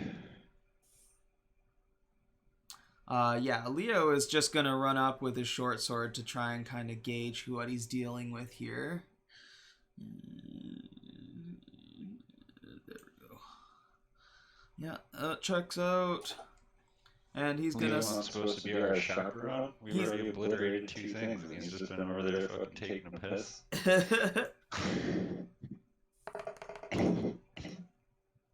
Go Gordon Ramsay on his ass. Swings with his short sword and misses. Yeah, he's gonna try and engage the enemy, so he's not gonna go full out just yet. So he's going to move on. Hob X here is going to run this way and pull out his bow and fire a shot down at Suki.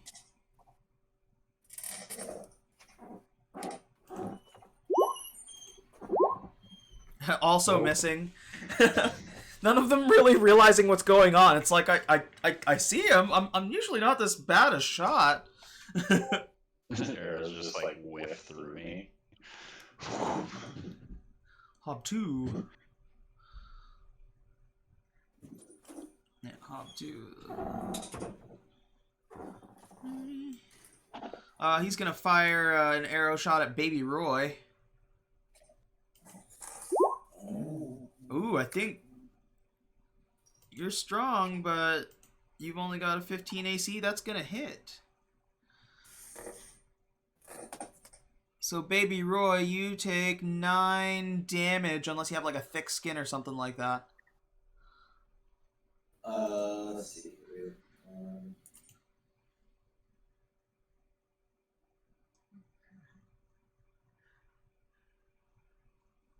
I don't think so. However,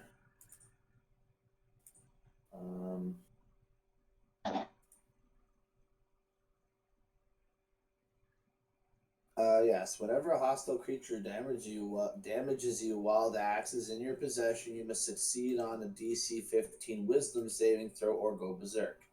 While berserk, you must use your action each round to attack the creature nearest to you with the axe. If you make extra actions as part of the attack action, you use those extra attacks moving to attack the next nearest creature after you fell your current target. If you have multiple possible targets, you attack one at random. You are berserk until you start your turn with no creatures within 60 feet of you that you can see or hear. Okay, roll your wisdom save.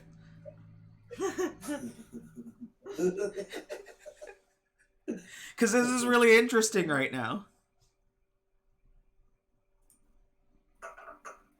Oh shit, it's a 3. Okay, so starting this turn, You just go full frenzy. starting this turn, you go berserk, or like your next turn, you're going berserk. But here's the thing: the closest creature to you is an ethereal dog that you can't hurt. So it send the dog out towards the enemies. I mean, at this point, yeah. I mean, there's nothing, as long as it stays close enough to you that Darkrai doesn't become your closest target. With some strategic dog play from your friend Ymir there could be a possibility that it can guide you around until you roll your wisdom. That's dope. So do you have to keep rolling the wisdom save each turn, or are you just... It ends when there's nobody within 60 feet of me that you can see or hear. Okay, so on your turn, I'm assuming the little Tate is then going to be trying to cover his eyes or something like that, right? Yeah, he could. Yeah. That would actually be a good idea. Yeah. If I consider getting him some blinders. Well, otherwise, what the hell is he there for?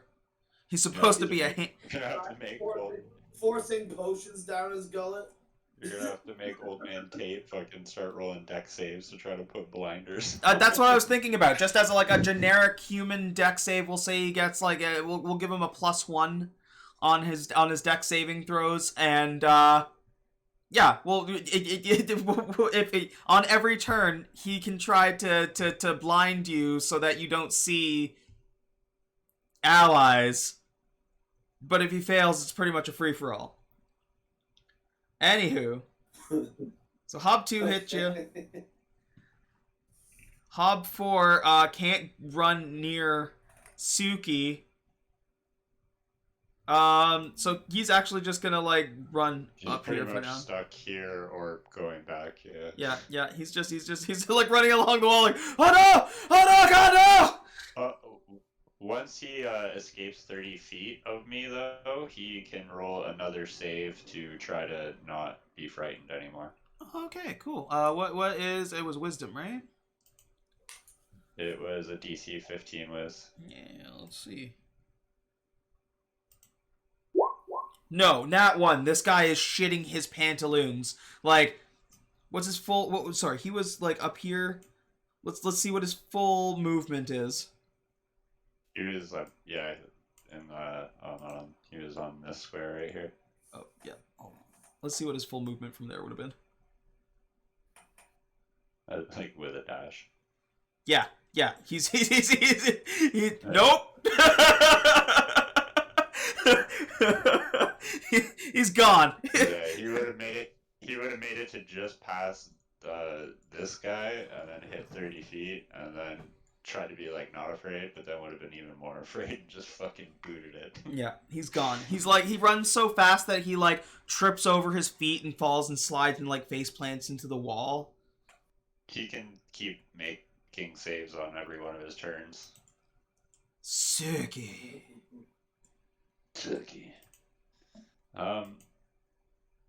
Can Suki see this guy? Which one? The Oni guy? Can he see her? I'm gonna say you could probably. He's a large creature. You can probably see the top half of him for sure. Okay, so he'd be half covered. Yeah. I can't see What what that says. says? Suki is just going to smirk at the guy right in front of her and going to say something. Oh, how fortunate. It seems I'll have many names to add to my list today. She will take a 5-foot step over to here. And as she does so, she's going to mutter to herself, one hobgoblin murdered by meteor, another hobgoblin murdered by shadow dog. And she'll attack with, I think she'll just do a longsword swipe. Okay. That's a 15 on the first one, and a 17 on the second. Neither are gonna hit. It's Jesus. right off of this chainmail armor, just glances off. There we go. And that will be it for this turn, I believe. Yeah. Hob 5. Who is Hob 5? This guy. Okay. The one right in front of me and Baby Roy. This guy has no idea what's going on with Baby Roy, so he's gonna drop his bow, pull his sword, and run, and go to attack Baby Roy. I mean, it's a gamble, quite literally. Anyone within it becomes random who I am attacking, so I can still attack the dog. That's not gonna hit. Alright, so yeah, it goes in for a swing, misses.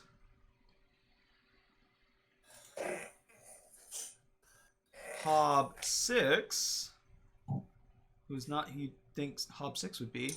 Where the hell is he? Way back. I got so many hobgoblins. Yeah, that guy. Right now, Baby Roy's hunched over a bit, and he just has this look in his face, staring off, and it's like you can almost like start being able to see steam come out of his ears. He's about to pop. He's just gonna move forward. Pull out his bow.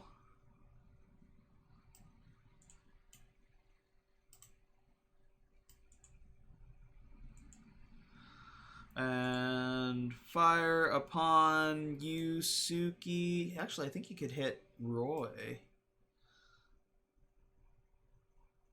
Yeah, I think with longbows, they could probably hit like anybody there. Yeah, I think Roy. the longbow is like 120 feet max range. You just roll at disadvantage over a No. certain distance. 150 feet regular, 600 feet with disadvantage. Yeah.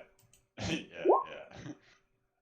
And that's a miss, so the arrow whizzes right by Baby Roy. He doesn't even notice. But now his eyes are starting to well up with tears. Baby Roy. Okay, so before anything happens, I need you to roll a dexterity saving throw for little man Tate. Little man Tate? Yeah, let's just roll a d20 plus 1, I think he said. Yeah, d20 plus 1 works fine. Alright, d20 plus 1. That's 10 total. Okay, so he's not gonna be able to cover your eyes this round. He manages to hang on you just fine though. It doesn't fall off, so he's still gonna try again. Now, Baby Roy, it is your berserker turn. I guess. He just starts crying, just blubbering like a big baby. Like that arrow was enough to get his attention right there. Like, you know, he's like a baby if he just kind of bonk his head. Doesn't matter how hard he got hit. It was enough attention to raise him from 0 to 10. So now he's going to start swinging. And I guess it's a 50-50 on who he's going to attack. So I'm going to roll a... D4. I don't know, can I just flip a coin? Is that a thing? I don't think there's a flip coin in here. Roll a d4. Right, rolling a d4, yeah. And then odd and even. You can decide what's odd and what's even. The dog is odd, the hobgoblin's odd, the dog's even. How's that? Okay. Yeah. Oh, it's the dog. So he swings at the dog. Do I have to do the swings? Does it even matter? The dog can't even get hit. Yeah, I don't. You said the dog can't be damaged. Then no, you just swing at this thing. Your weapons go through it, probably frustrating you a little bit. He's already even more so than he already is, probably. Yeah. But yeah, that's it. Okay, hold on 1 second here. Hob, why? Just naming them like random shit now so I can get them organized. You guys are doing much better in this fight than I thought you would. Damn spellcasters.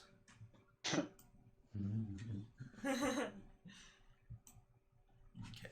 So up next is Hobwai. That's why I was trying to set him. Perfect. Hobwai is actually going to start to climb back here. So 10, 15, 20. And he's going to try and attack the horses on the caravan.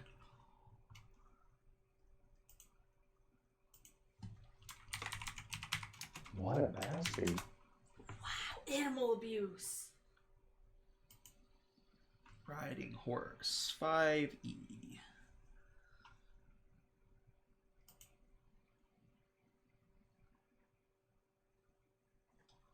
Oh, okay. They got a decent AC.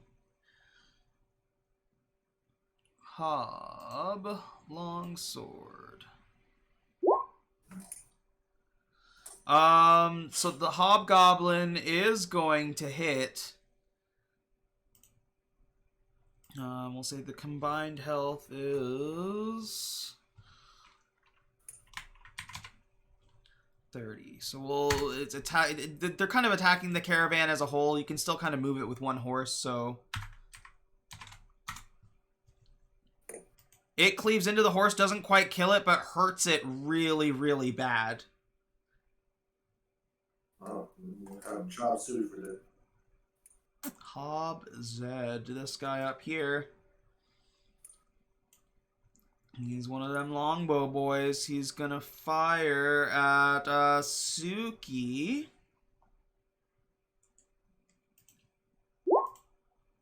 And miss. A critical miss. Yeah, on the second one, he snaps his bowstring.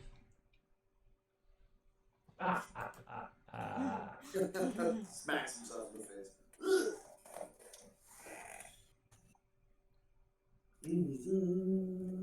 Let's see. That's what I was hoping for. I'll just put this for now, and that means we know he broke his weapon. Hob 8. Remember, he can't move the 10 feet. It hinders his movement. Which one? The one that you're moving now, or gonna be playing. Hob 8 is this one down by Leo, Oh, okay. who is just gonna go in for some sword attacks. And miss.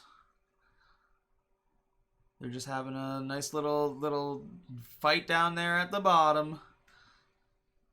Hob 7. I think the one that you Ray of Frosted is dead. No, Yeah. I shot it to this one. I did the straight shot.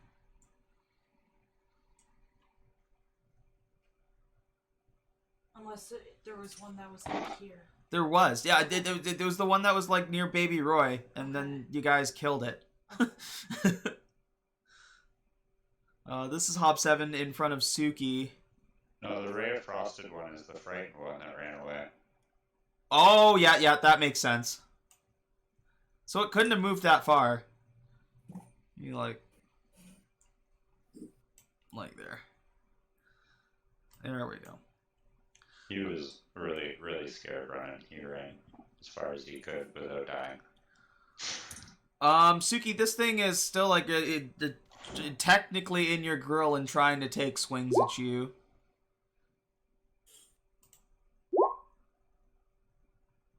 Trying. Just like two-handed chops. Why can't I hit you? In Goblin. No, it says it in common. Oh, they understand common. Sick.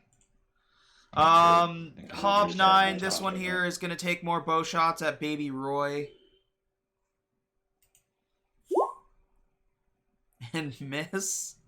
Jesus, these guys are doing real bad. Alright, we get I to... mean, he's kind of flailing at this moment. I'm gonna name this Hobgoblin number 1 son.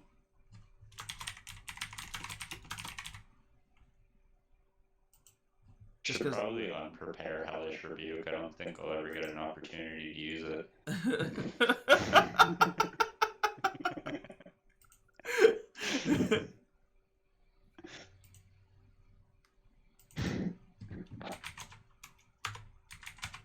Maybe a spellcaster. My whiz saves won't be that good. Oh my god, no. I need to make it smaller.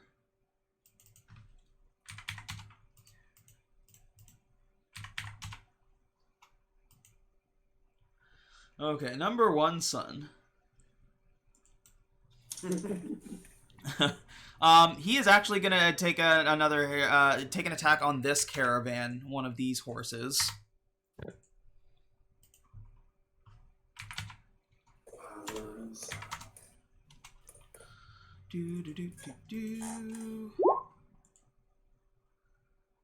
That's gonna be a hit for 2 damage. Hitting a horse in the neck, or like in the thick, the thugh. Oni boss.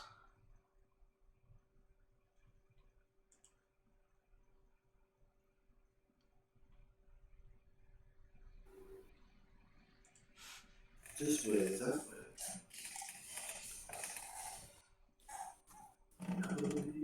This is everyone's just measuring shit right now.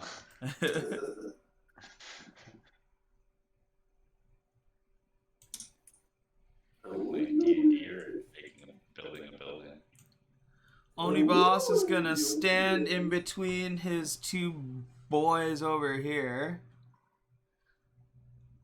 Father and son.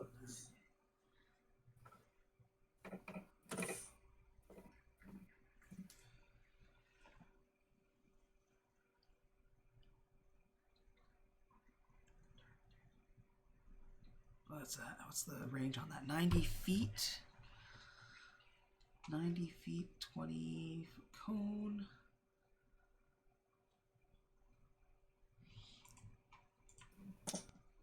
Okay, yeah. Oni boss is going to cast sleep. Is that a psychic spell? Sleep. Sleep is a. It doesn't have a save. It just happens. It just It's happens. 5 die. It's an enchantment plus spell. whatever the bonus is. So it's not psychic. So yeah, so it's 20 foot cone. So it's gonna try to hit like the point of like the dog, Baby Roy, and Darkrai, or I guess Baby Roy and Darkrai. Can I help you make a cone? And 1 per day.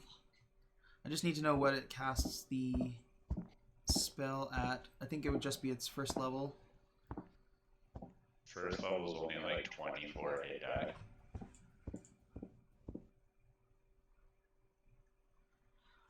Yeah, because it doesn't specify. It just says like you can cast each spell once per day. So I think it'll only cast it at the first level.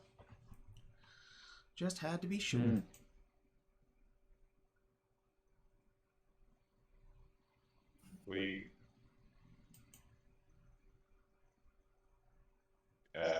mean, you can cast it as a higher spell slot, but it adds 2 die for every spell slot higher. So Yeah, well, in the case of for the enemy, oh, I think it just has it as a as a regular spell. I don't think it has it like it doesn't specify that you cast it at a certain spell level, right? things under 26 hit points in that area, they fall asleep.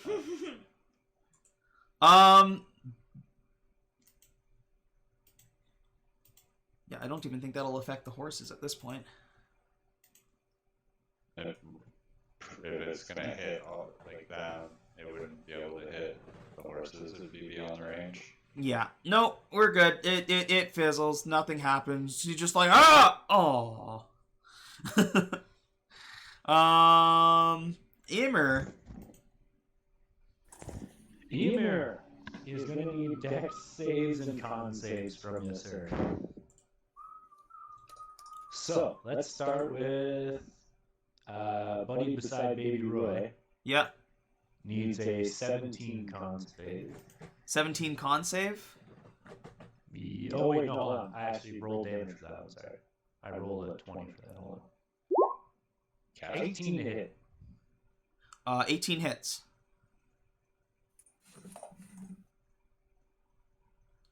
Why aren't you rolling it on the sheet?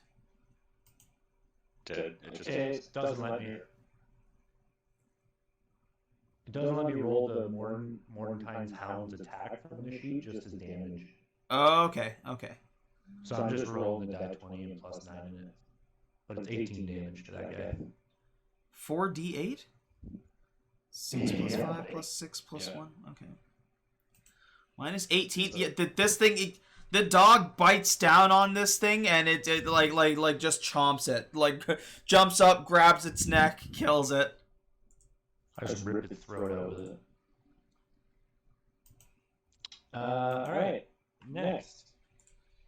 These 3 chilling on top of the rock that Ymir has now noticed peeking over the ledge, trying to cast sleep on us. All 3 of them need to make a con 17 save. I know you're casting. Alright, no, you're casting. You want to drop the spell in the chat, please?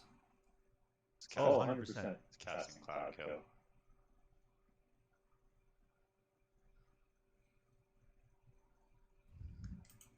They will take 25 damage if they fail, and Yeah. half if they Or no, half if they fail, 25 if they whatever, you know. Perfect. Yeah, I just want to get us into the habit of like actually casting the spell before we say make this save. That's my job. Yeah. 100%. 100%. I haven't done spell casting yet, so I'm trying to. Yeah. I gotcha. Its concentration, it has a 20-foot radius and it stays there for 10 minutes. But it moves 10 feet per round, so it shifts backwards 10 feet per round. Okay. Oni fails. They all fail that saving throw. So they all take 25 damage. 25 damage. None of them have resistances against poison either. And we're going into the red zone. Hooray! Great. I knew it. Christmas is canceled. Oh well. I'm just doing drive-by Santa this year. Sorry, so it does 25 to each of them? Yeah. Yes, sir. These two drop instantly. Choking. That 20-foot cloud of smoke stays there for 10 minutes, slowly drifting away from Ymir, and if anything is in it, well, it's going to just clear. They have to keep, like, if they end their turn in it, they have to make another saving throw, and if they fail it, they take damage. And if they save it, they take half damage. I could swear there was a way to set that up, but And I do that not know. includes friendlies too, so if any of us go within 20 feet of where Oni is, Well, that's up on the rock, though, so that's up in the air. Oh, yeah, but it like let's- clings towards the ground, I believe. Yeah, it's gonna shift. It's gonna shift. But it's shift move this way by 10 and feet. move down the mountain 10 feet per So then round. it'll go from there. Someone's got their voice in Discord and Roll20? It shouldn't be the case because I have that set to off. Yeah. Mine's not on. And then, as my bonus action, I'm gonna throw another two Melt's meteors at the guy sitting up on this mountain. 20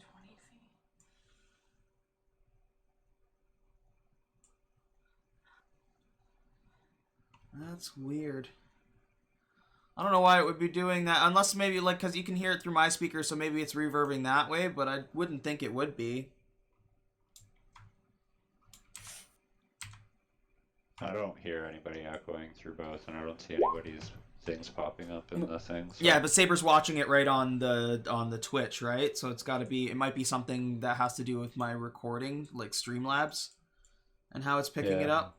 But I don't know how to fix that, so we're just gonna have to deal with an echo.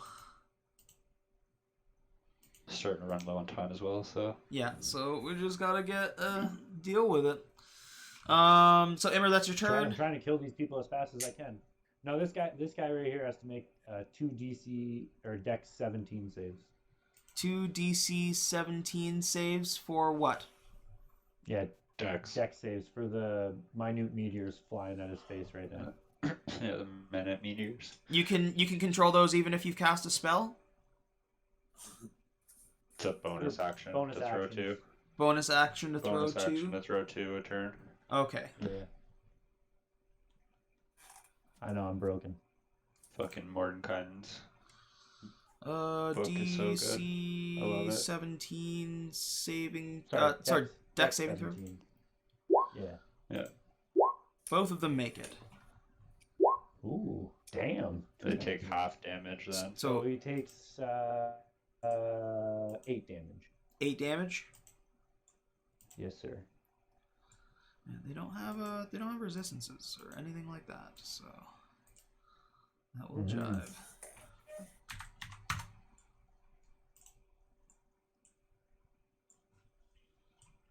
Oh, it's just on the one guy up here, right? Yeah. Yes, sir. Yeah. Okay. That makes sense. Okay. Dark Cry. Now I'm done. Okay. I'm going to cast Ice Storm, but first I need confirmation. Okay. Ice Storm has a cylinder as big as 20 feet. Yep. So if I hit this guy, can I also hit this one? Because that's 20 feet. Right now. You want to go from the center of the. Right now, this other guy would be just on the edge of it. So no? No, you'd be able to hit one or the other. It's not quite close enough. Okay, well, I'm gonna You cast. can hit the big guy. Yeah, that's what I was gonna do anyways. I just wanted to see if it would hit both by chance, but it's right on the cusp. So I'm gonna cast Ice Storm. Okay.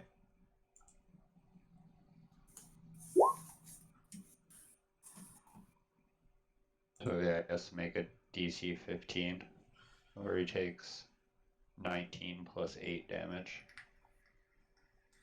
27 damage. DC And I imagine probably half on a fail.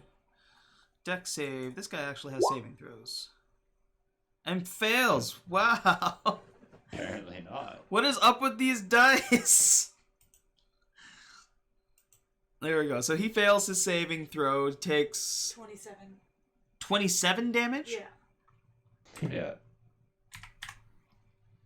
Why is it showing 19 there? 19 8 plus 8. bludgeoning, 19 cold, 19 8 bludgeoning. cold. Ah. Part of it's from the ice pellets hitting him, and Yeah, the rest yep, of it's yep. from being frozen. Yeah, this He's guy's also in a cloud of gas right now. looking pretty fucked up. It's not looking like he's having a great time. There's a fucking massive hailstorm. Might want He's to like, what the hell did I get into? Roy as well. Hailstorms also turn the area into difficult terrain until the end of her next turn. Oh, Darkrai, do you want to move before ending your turn? No. Okay. You sure? Because being close to Baby Roy is not safe. Right Yeah, now. Okay, I'm gonna move. You just- How far can I move? You just watched him wail. You can like move your ghost regular dog. movement. You have your move phase. All you did was your Yeah, attack. but how much is moving? If you want, 30 if feet. you don't want to be that ghost dog, you might want to back up. Okay, I'm gonna come by Yuki. There's also this guy. Attack There's- of opportunity. There's this guy that's wailing on the horses too. I was gonna say you might want to deal with this guy because I can't throw meteors at that guy, or it'll kill the horse. Well, let her make her moves. She wants to be by Suki. Yeah, you do what you want. I'm just saying, don't forget about it. I mean- there's also Leomon. I mean, Emer, you're right there, also seeing the horse getting cleaved. So, I know. I'm working on it. oh, sorry, that was He's Leomon. next on my list. Leomon next is on my going list, to continue to attack the guy in front of him. This time he's going to take. Yeah, we'll go. So we'll start with the attack. Short sword. Go for it. Don't miss. Please don't miss. There we go. Ooh. That's So- a 19, eh? Yeah, that was a 28 to hit. So that is 1d8 plus 4 damage. 10. And with this sword, once per turn when you hit a creature with an attack using this magic weapon, you can wound the target.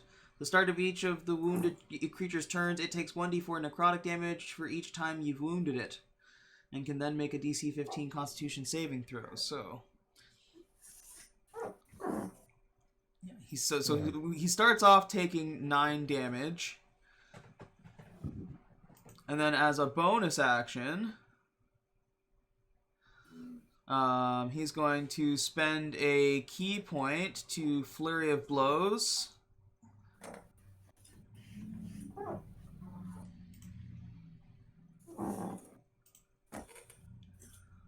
With his other hand there. Flurry blows. It's another hit.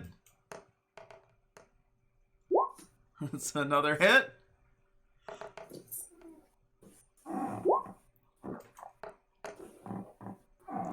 So he slashes into this guy with his sword and then just like beams him in the face twice and he's dead. There we go. And that was his bonus. So he is going to take his Fucking move Master Yeedom. to come back up towards this guy now. Hobbex is next. And he is actually going to move over here and fire at you, Emer. Yeah, buddy. He can see me fucking his brothers up. What's your AC? 14, that's a miss. 14, that's a miss. Alright, up next is Hob 2. This guy up here, he's gonna come at Baby Roy. Try your luck. Because they don't know any better. They're just attacking, right? They're just doing their thing. That is going to hit for 11 damage. Oof. Oh, poor baby Roy. He's a tank. He's huge. He just like shaved off a little like ham slice of muscle. And Baby Roy's already berserked, so Nothing a little iodine won't fix. Hob 4. We'll just feed him some chicken later. Is Hob 4 the frightened one? Yeah. Hob 4. You can't move closer to me. Hob 4 is honestly just sitting there like whimpering and crying. And he's gonna fail his wisdom save, so he's still sitting there. He's He's still It's just shitting in his the fetal pants. position, rocking back and forth. yeah. You Oh have God. Oh, you've God. effectively Scary lady. terrified him. Suki, that's your go. Suki, as a bonus action, is going to raise her longsword above her head, and it will crackle with a slight static electricity as she casts Thunderous Smite. Fuck. I didn't realize I was actually going to do that right then. Okay, I gotta just roll my attack before that means anything. That's a 15 miss. to hit, and second one is a 19. 19 will hit. A 19 hits? Yeah. Alright, so then as my sword strikes him, for 300 feet, everyone hears a loud clap of thunder. It was Baby Roy's butt cheeks. So roll your And then damage. He takes 12 plus 12, so 24 damage. He's done. He's done. And it, You smite There, him into the there is a smoldering crater where a hobgoblin used to be, and all of them are starting to look a little scared. yeah, like everybody on the field just heard like thunder, just boom. Are you taking a movement? And then for my movement, I will step 1, 5, 10, 15, 20, and I will point at the Oni guy and be like, "You wish to challenge me next?" You jabroni. And that's my turn. Okay, Hob 6. I forgot last turn. He's supposed to. Beginning of his turn, he's supposed to be getting things. There we go. Hob 6 back here. Sees that cloud of just disgusting. He's going to move this way, and he's going to fire an arrow at Darkrai. I almost forgot about the cloud. Thankfully, I'm standing So I right get on 2 the edge of piercing it. damage? Yes, you take two piercing damage. Baby Roy. You are. So the guy in front of you just ran up and like just like shaved a little bit of skin off of your arm with his sword. Okay. Yeah, I don't think he noticed. With your health? No, I don't think so. He did 11. Alright, just be one moment. Okay. I just got poked. Just had a cough. Okay, continue. It's your turn. Alright, so, you know what? I don't think it matters with the blinders. I don't think he's even gonna give it a try. He's just gonna let him go. So I will still make you make the dex saving throw because if it's too low, he's gonna throw Tate off. Okay. D20 plus 1. Oh, it was an 18 for a second. So yeah, at that low, a little man Tate has been thrown off of Baby Roy.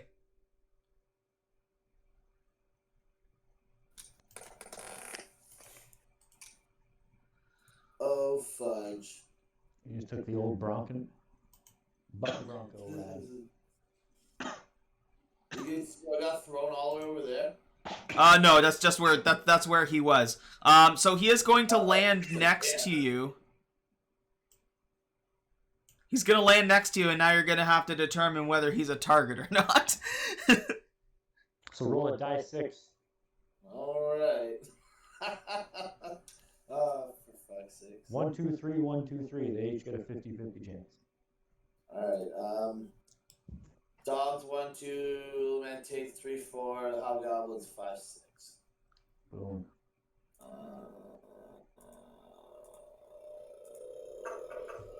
Aha, the hobgoblin. Yes. All right, so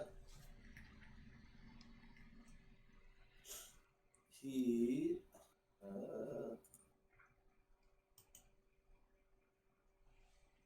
going to make 1. What was that?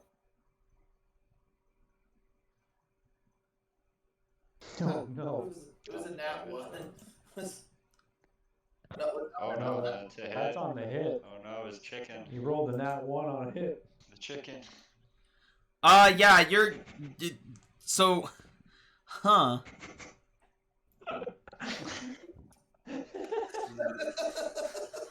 He just butt paid off and rolled a nat 1 on it. Okay, so roll your damage. Oh, man. Oh, this is fucking 10. Okay, so you swing like way too wide and hit yourself in the side with the axe for that 10 damage. Oh, God. Just in Can that I make wild. another attack? What? I mean, Can I make technically. a second attack? You can technically make a second attack. You didn't drop the axe. All right, we'll give it a try. You're just swinging super wildly now. The second one hits. There you go. That's better than 22. That's one of the funniest things I've seen.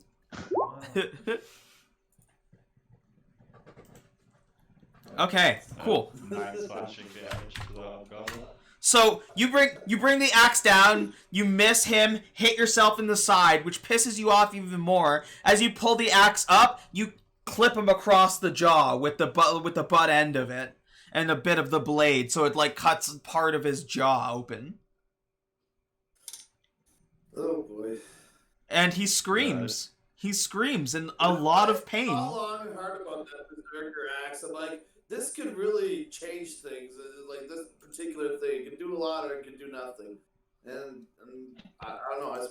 I guess I really want to see something interesting. You've managed to make the dynamic very interesting. I like that.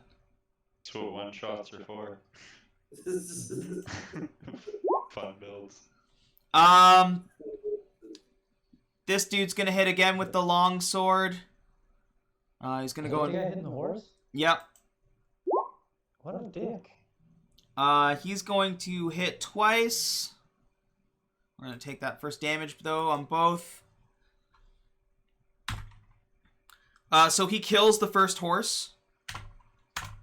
Just like cleaves its head off. The other one is starting to get worked up. But doesn't move because it's kind of like attached to the caravan there.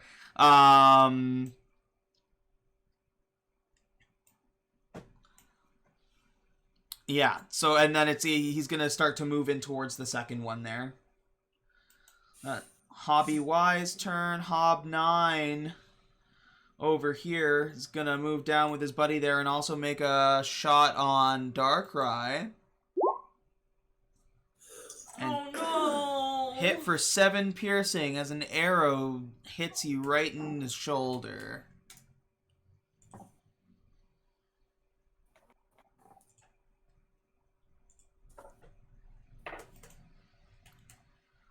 There, I updated the hit points. All right. Oni boss. Make con save. No, it's at the end of his turn. Yep, and Beginning of turn. Oh, is it beginning? Oh, If okay. it starts, it's turn there. Yeah. Oh, okay. Yeah. oh, sorry, Oh. sorry. That's wrong con. There we go. What's the save? Yeah. 17. 17. Okay, so it still hits him for the same damage. No, he rolls it again. Okay, roll that damage. 22. 22. So at the beginning of his turn, he gained 10. Of course, he's got fucking regeneration. And loses 22. Okay, so Oni boss is going to fly. Oh, he flies. Yes, he does. And he's going to fly out of the smoke. He has a fly of 30 feet, and he has a movement of 30 feet. I'm fucked.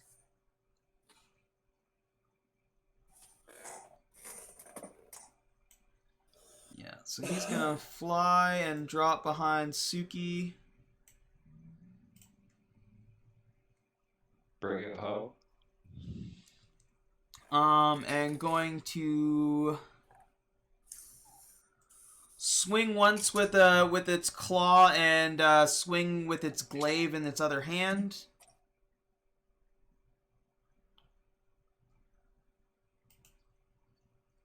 So it's with disadvantage. That's still a hit. What? No, 19 misses. 19 misses, bro. 19 misses. Oh, Paladin. 20 Yeah. AC. Okay, so yeah, both miss then. Yeah. So comes at you with the Swing claw, comes at you with the glaive. Nothing connects. Up next is Emer. Beautiful. So the hound's going to attack this guy. He's going to attack this guy. It's a 20. 20 hits. And where are we here?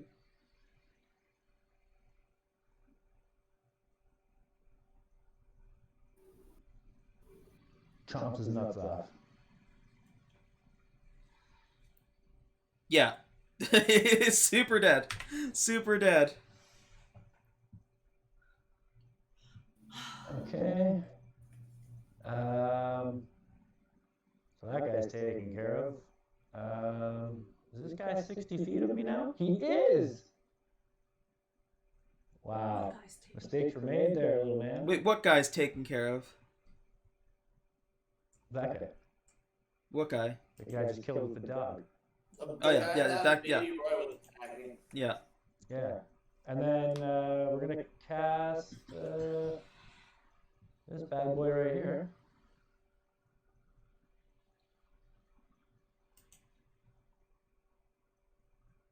Hello? Did it... There we go. And that's going to go right at this guy right here. Mr. Oni-san. Cloud of Daggers cast at the 4th level. And you cast the Faithful Hound. Basically, there's no saving throw for it. Anyone in that square takes the 8d4 damage. So 21 damage on Oni-san. 21 damage, and it's only hitting Oni. It's not hitting Suki as well. Yeah, it's a 5-foot spell, so it's in his spot right now. It's literally Okay. floating on him. A cloud of daggers just slicing him out. Okay, so that's 21 damage. Yes, sir.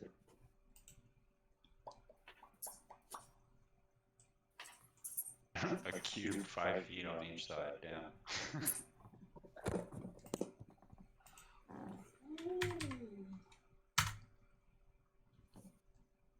And then bonus action, we're gonna make those dexterity saves on Buddy Boy up on the hill over here, and throw 2 more meteors at him. And then I'll only have 4 more meteors. So The guy on the mountain here? yeah, I thought you had 7. I have 10. You have 10. Okay. I had 10, but I've used 4. This will be the 6th, so I'll have 4 left. Okay, so I gotta make 2 more dex saving throws. Yep, 17. Both of those hit. So we're going boom and boom. 17 damage to that motherfucker. He's dead. Obliterated. Okay. Up next is Darkrai. Okay, this is 10 feet, right? Yep. I'm going to cast Shatter on both of those. I think. Yeah, Shatter on both of them because it has a 10 feet diameter radius circle thing. Okay. Do I have to roll any saves or anything? The creature takes 15 3d8 thunder damage on a failed save. Constitution save. That's all I needed. That's a fail. So those 2. That's a success. So 1 fails, 1 succeeds. Am I choosing which one? Damage on a fail.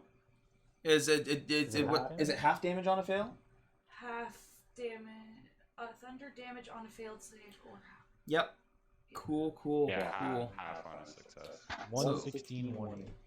So this guy's at 2. And this guy's at 10. There we go. As they're like zapped. Is that all you're doing, honey? Actions, bonus, let's see. How... Oh, I couldn't do, like, I couldn't move and then attack because I already did my action. No, but you could move. Yeah, I'll move closer, but not too much closer to the Oni. Okay. I just don't want to, like... Perfect. Leomon is gonna run up upon this guy. Go for another attack.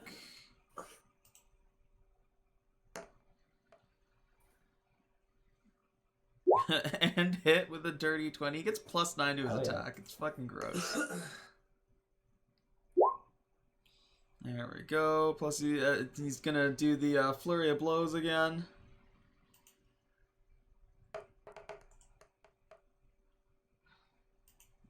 One hit. Second one misses.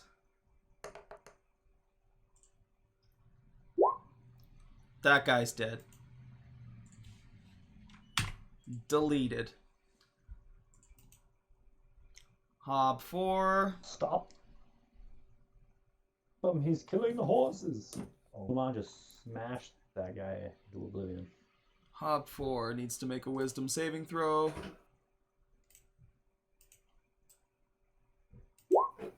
Oh no. Either way he failed. He's still crying to his mama. Suki.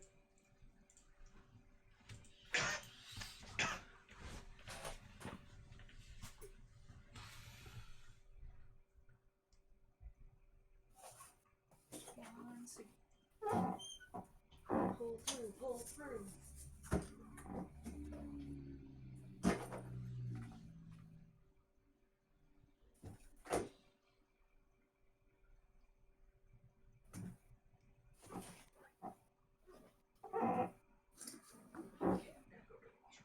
Yep. What's going on? It's Suki's turn. I didn't hear you. Sorry. Must have lagged out. Okay, so Suki's gonna look at Oni and be like, once you've challenged me, you can't back off, and it's gonna cast Compelled Duel. Okay. There's Compelled Duel. It's a bonus, or a DC 15 Wisdom. Okay. And if he fails, then he has to fight me, basically. You can read it for all the details. And then I'm gonna... Oh, he saves? Yep. Jackass. Regardless, I'm gonna swing twice with my longsword. It's a Do it. 24 to hit on the first one, and a myth on the second. Yeah, 24 hit.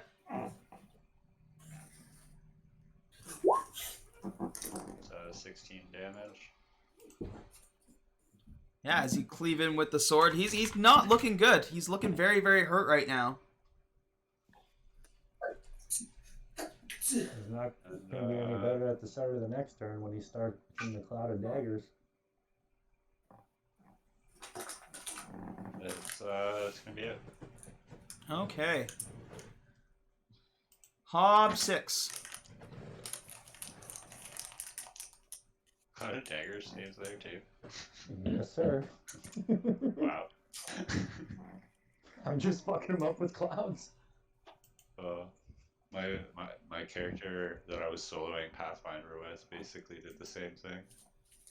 Well, regardless of what Ebony does now, he's taking 8d4 damage in the next attack. Hob 6 is hurt but not out. He's going to attack and try and hit Suki with his bow. And miss with that disadvantage. Baby Roy. Alright, I have a question.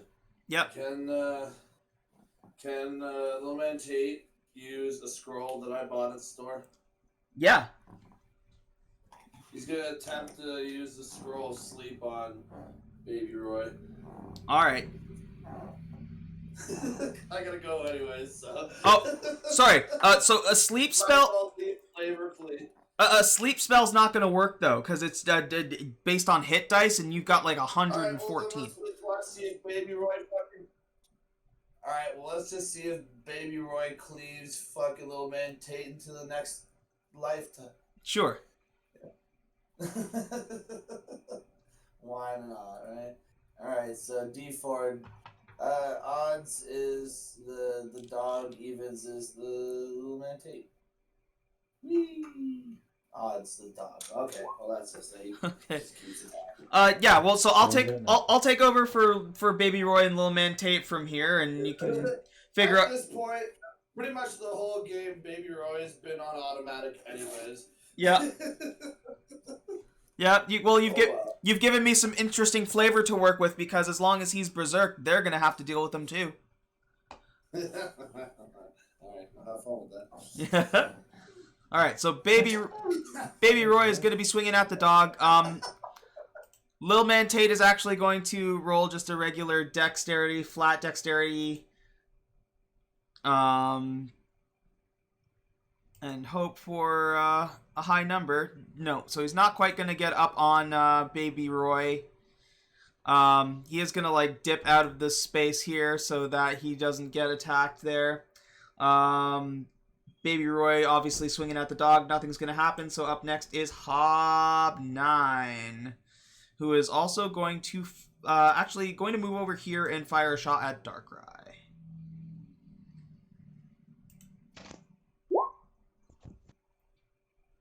Good.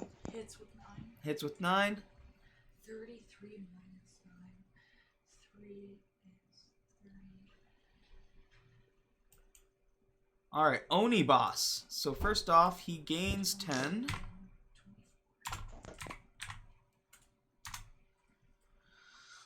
Then what does your daggers do at the start of the fight, or at the beginning of, or start of combat, or beginning of? Yeah.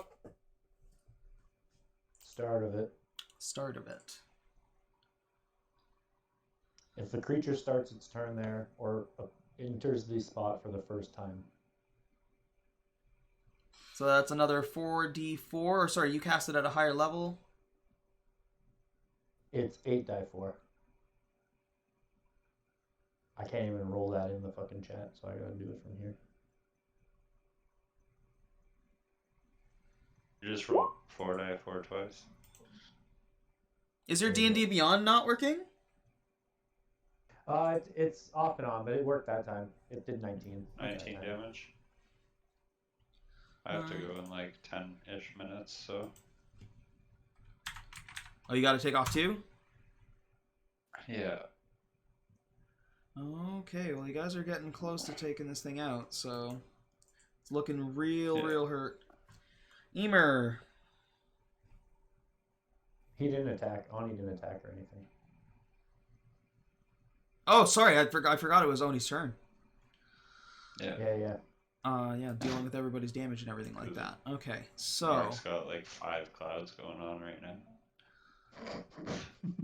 That one's drifting back to this guy eventually too. He'll probably just die from the cloud of death, because the cloud of death is now situated in this general spot. So he's gonna present an attack of opportunity, trying to get away. Suki, roll an attack of opportunity. Oh, it's my specialty. It's like this character's whole build: scare people, make them run away from me, so I get attacks of opportunity. It's a 24. 24. That'll hit. Oh, max Before this thing has a chance to fly away, damage, baby. Oh my god, he kills him. you bring your sword down right through its stomach and rip it up right through its skull, cleaving it in half. It is dead.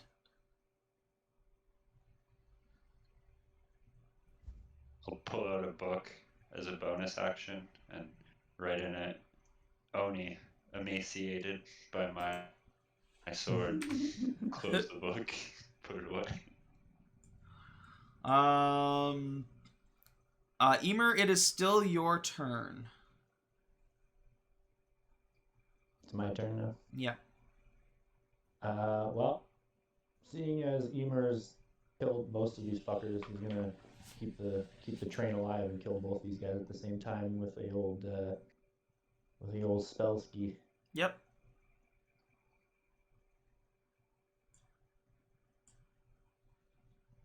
I don't know why it just rolled that damage, but that's not accurate.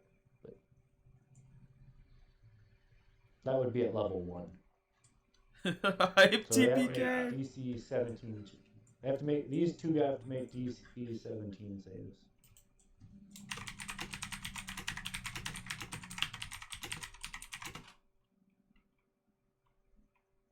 I genuinely feel like Amir and Darkrai are just gonna kill these things. Yeah, but so here's I need to figure out what happened. Darkrai, it's your turn. Okay. Or Amir, you just killed they these didn't things, make right? saves. They need to make saves. Well, Yeah, DC DC 17. saves. Or otherwise they what's- take whatever damage he needs to roll at whatever level he cast. Roll the damage, because I'm casting it at 4th level, so it'd be. There's still the same damage. Look at that. That was a horrible roll. What the fuck? okay, so Oh my God. so no matter what, this guy dies. Even at half damage, he's dead. Yeah. This guy needs to make the Yeah. save.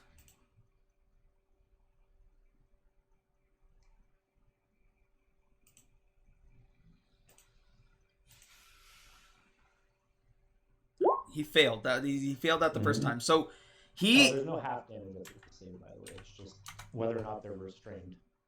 whether or not they're restrained, and they take damage on top of that. Yeah. They take the bludgeoning damage either way. Okay. Yeah. Oh well, yeah. Then Yeah, that. So so this guy, that's this guy is restrained by your tentacle grasp there. Yep. He's just getting crushed by a bunch of black tentacles. So okay, so Darkrai, it is your turn. All of your enemies are down. There's still one horse on the caravan, so that you guys can maybe manage to make it through. However, your next big problem now is that Baby Roy is berserking. Damn it. Okay. What about this guy? the one in the corner that's scared shitless? Is he still? He's still blubbering and crying like a baby at this point. Like somebody would just be able to walk up with their sword and go doink because he's in hysterics still. Okay, so there would be no point in attacking him. No, I think like the spell lasts a minute, but he rolled Okay. he rolled a 1 He has at to see- a he has couple. to see things. Give me 1 second. What? He has to see things What do you mean? to like. If he can't see anything, then he stops raging, right? That was 60. the. He can't. It's anything he can see or yeah, hear. He can't 60 see or feet hear anything. If Little Man Tate can get on top of him and cover his eyes at the very least, then he's not attacking his partners. I can stop him. Hold on. It's Darkrai's turn. You gotta wait. I got this easy.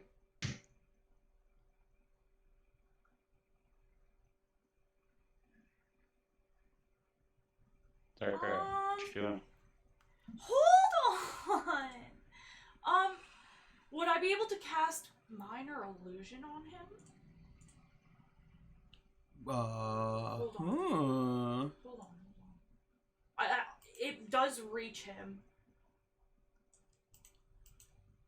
What illusion are you trying to cast? I want to do something like comforting.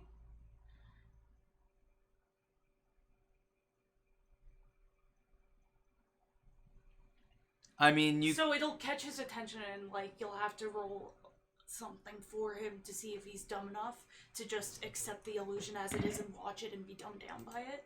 And Okay. It'll distract him. Okay, cool. Yep, I think that is 30 feet. Yeah, that's perfectly reasonable. So he's got the dog as his target right now. What are you trying to distract him with? I want to give him like a happy memory, like something that's just super like. Well, yeah, so it has to be like an object or a sound or something like that. So, like for instance, like A little cat running around. a cat. Yeah. Like a little animal. Would that be... I don't know. I'm trying to think because, like, I don't know what would necessarily comfort him, but I want it to be something that would be distraction. and it can't have movement. It needs to be static. A plate of fresh-baked cookies. Okay. You make a minor illusion of a plate of fresh-baked cookies beside him. He doesn't even notice as he's continue trying to attack the dog. Leomon is... It's okay, I got a real good plan for Baby Roy. Leomon is going to run up as close to Little Man Tate as he possibly can, to assist him on trying to get him onto Baby Roy's back next turn. Hob 4 is terrified. We're just going to remove him from initiative at this point. He's off somewhere shitting himself. Suki, you have the floor. Suki is going to 5, 10. She's gonna step forward to like here ish, right? And she's gonna be like, "Shh, everyone, be quiet." And she's going to look at Baby Tate and be like, "Hey there, big guy. The sun's going down." And she's gonna cast darkness right on top of Baby Roy. Oh, beautiful. Which will create a 15-foot radius of darkness that he just can't see through. Yep. Okay, so darkness will do it for seeing. He can still hear you guys. So if you guys, we're gonna end combat at this point. Baby Roy, in full darkness with nobody saying a thing, like nobody making any noise. We're gonna roll. Just a flat, or we're gonna roll a 20 with advantage here. Wait, what? Should we roll stealth checks? Yeah, I was gonna say stealth. Roll stealth checks, and we'll take the average as a group. Or deception. I was gonna say, wouldn't it be like stealth against his I got perception? 16. Jesus. So we're doing stealth? Oh yeah. 10. Let me see what your stealth rolls are, and then we'll go from there. Because I wanted to do Oh, God. perception.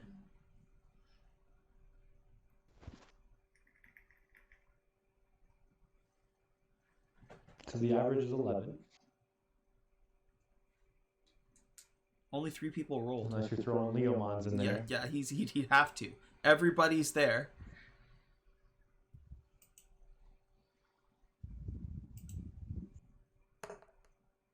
That's a nat 20. Woo woo, go Leomon. Oh. Um, Okay, well, I have to go. Yeah. If you want to just autopilot me for the rest, Yes, sir. I'll watch the VOD and see what happens. Thank you very much for joining. No problem, man. Take it easy, everybody. Thank you, stream. Bye, Dobbs. Peace. So at this point, what I'm going to do is we're going to do 2 things. I'm going to roll 1 more dex saving throw for Mr. Tate here.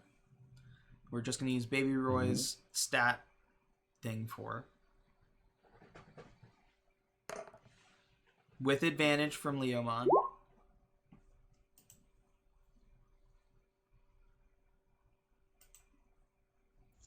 Oh, rough. Okay, Leomon tosses Tate into the darkness. Tate gets onto Roy's back and covers his ears. Because with that nat 20 in stealth, that's going to help your group check. The combat is over. Everyone is safe. Baby Roy has calmed down. And you have successfully saved the caravan and killed the bandits. Pat yourselves on the back. And it only took 2 hours and 46 I minutes. still got a couple meteors I can toss at people. You could like go hunt down that last like that thing, that last hobgoblin. Okay. Rejoin because it was all laggy. Yeah. Yeah, so you could hunt down that last hobgoblin if you wanted to. I can't move anymore. Oh, I can throw it 120 feet. So, I mean, I can literally hit both those guys if I wanted to. The other guy, I just left him there. He's not there anymore. He's like he climbed the wall and kept running. He's gone. Oh, okay. He's gone. And with no boss to come back to, he's probably gonna die by himself in the wilderness. And I was going to say, if this guy fails any one of 4 dex saving throws of 17, he's dead anyway. So Yeah. I'm just going to say he probably died to a meteor. Yeah. So that's it. That's the first one shot Thursday. You guys complete the mission. We'll just bring you back here to the salty A very squid. successful mission, I must say. Yeah, you guys did great. Bring you back over here to the salty squid. Yeah, I need a drink after that. Yeah. I killed a lot of hobgoblins. You get a lot of congratulations. Leomon leaves to go and report on your success, and I'm gonna add to the party stash. So this is all stuff that you bought. I'll deal with that later. What you guys bought. Mm-hmm. But as a group, you get... Here, I'm going to move this to my GM notes. That works. So for completing the medium quest, you guys are going to get 12,500 GP to split between the 5 of you. Or spend as you wish for future missions. 12,500 to split? Yeah. That's 5? There's 5 of us? Well, it's the party. It's the Leomon not included? Oh, well, the 4 of you. Like I just split it. I don't. If you're not counting Little Man Tate, that's fine. Or Baby Roy or whoever. There were also what you would have collected from the Oni and the and all the hobgoblins. So there would be a bunch of long swords. We're gonna say there are 14 long swords, and I'm going to say at least 3 of them were magical, not in any way that helped them survive.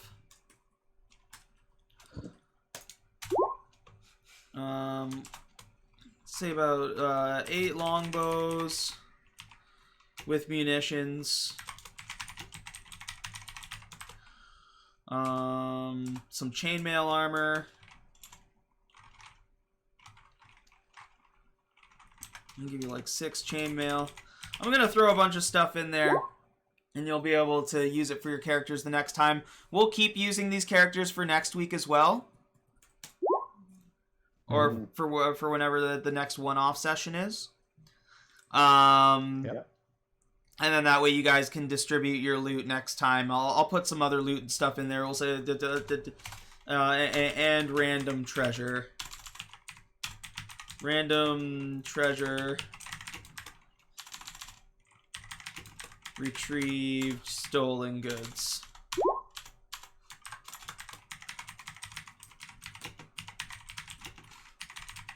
And I'll roll. You got a 17 to persuade Bear Daddy to go back.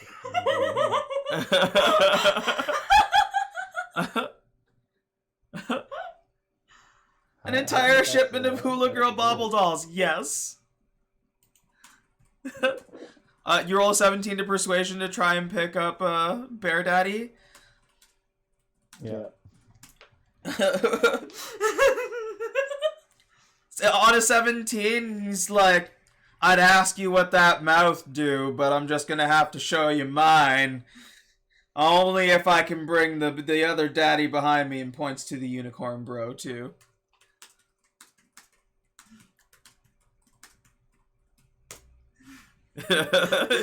Betty can use that horn, and that's where we're gonna end today's session. Thank you everybody for tuning in. We're gonna be doing these at least. I'm gonna try for once a week to have some stream sessions. I'll be throwing it right up on the YouTube Raw so that everybody can enjoy and have a great time. I'd like to thank everybody who tuned in today. I love every single one of you. I do hope you have a wonderful day, afternoon, or evening, wherever you are. And as always, power to the players. We'll be back with more games soon.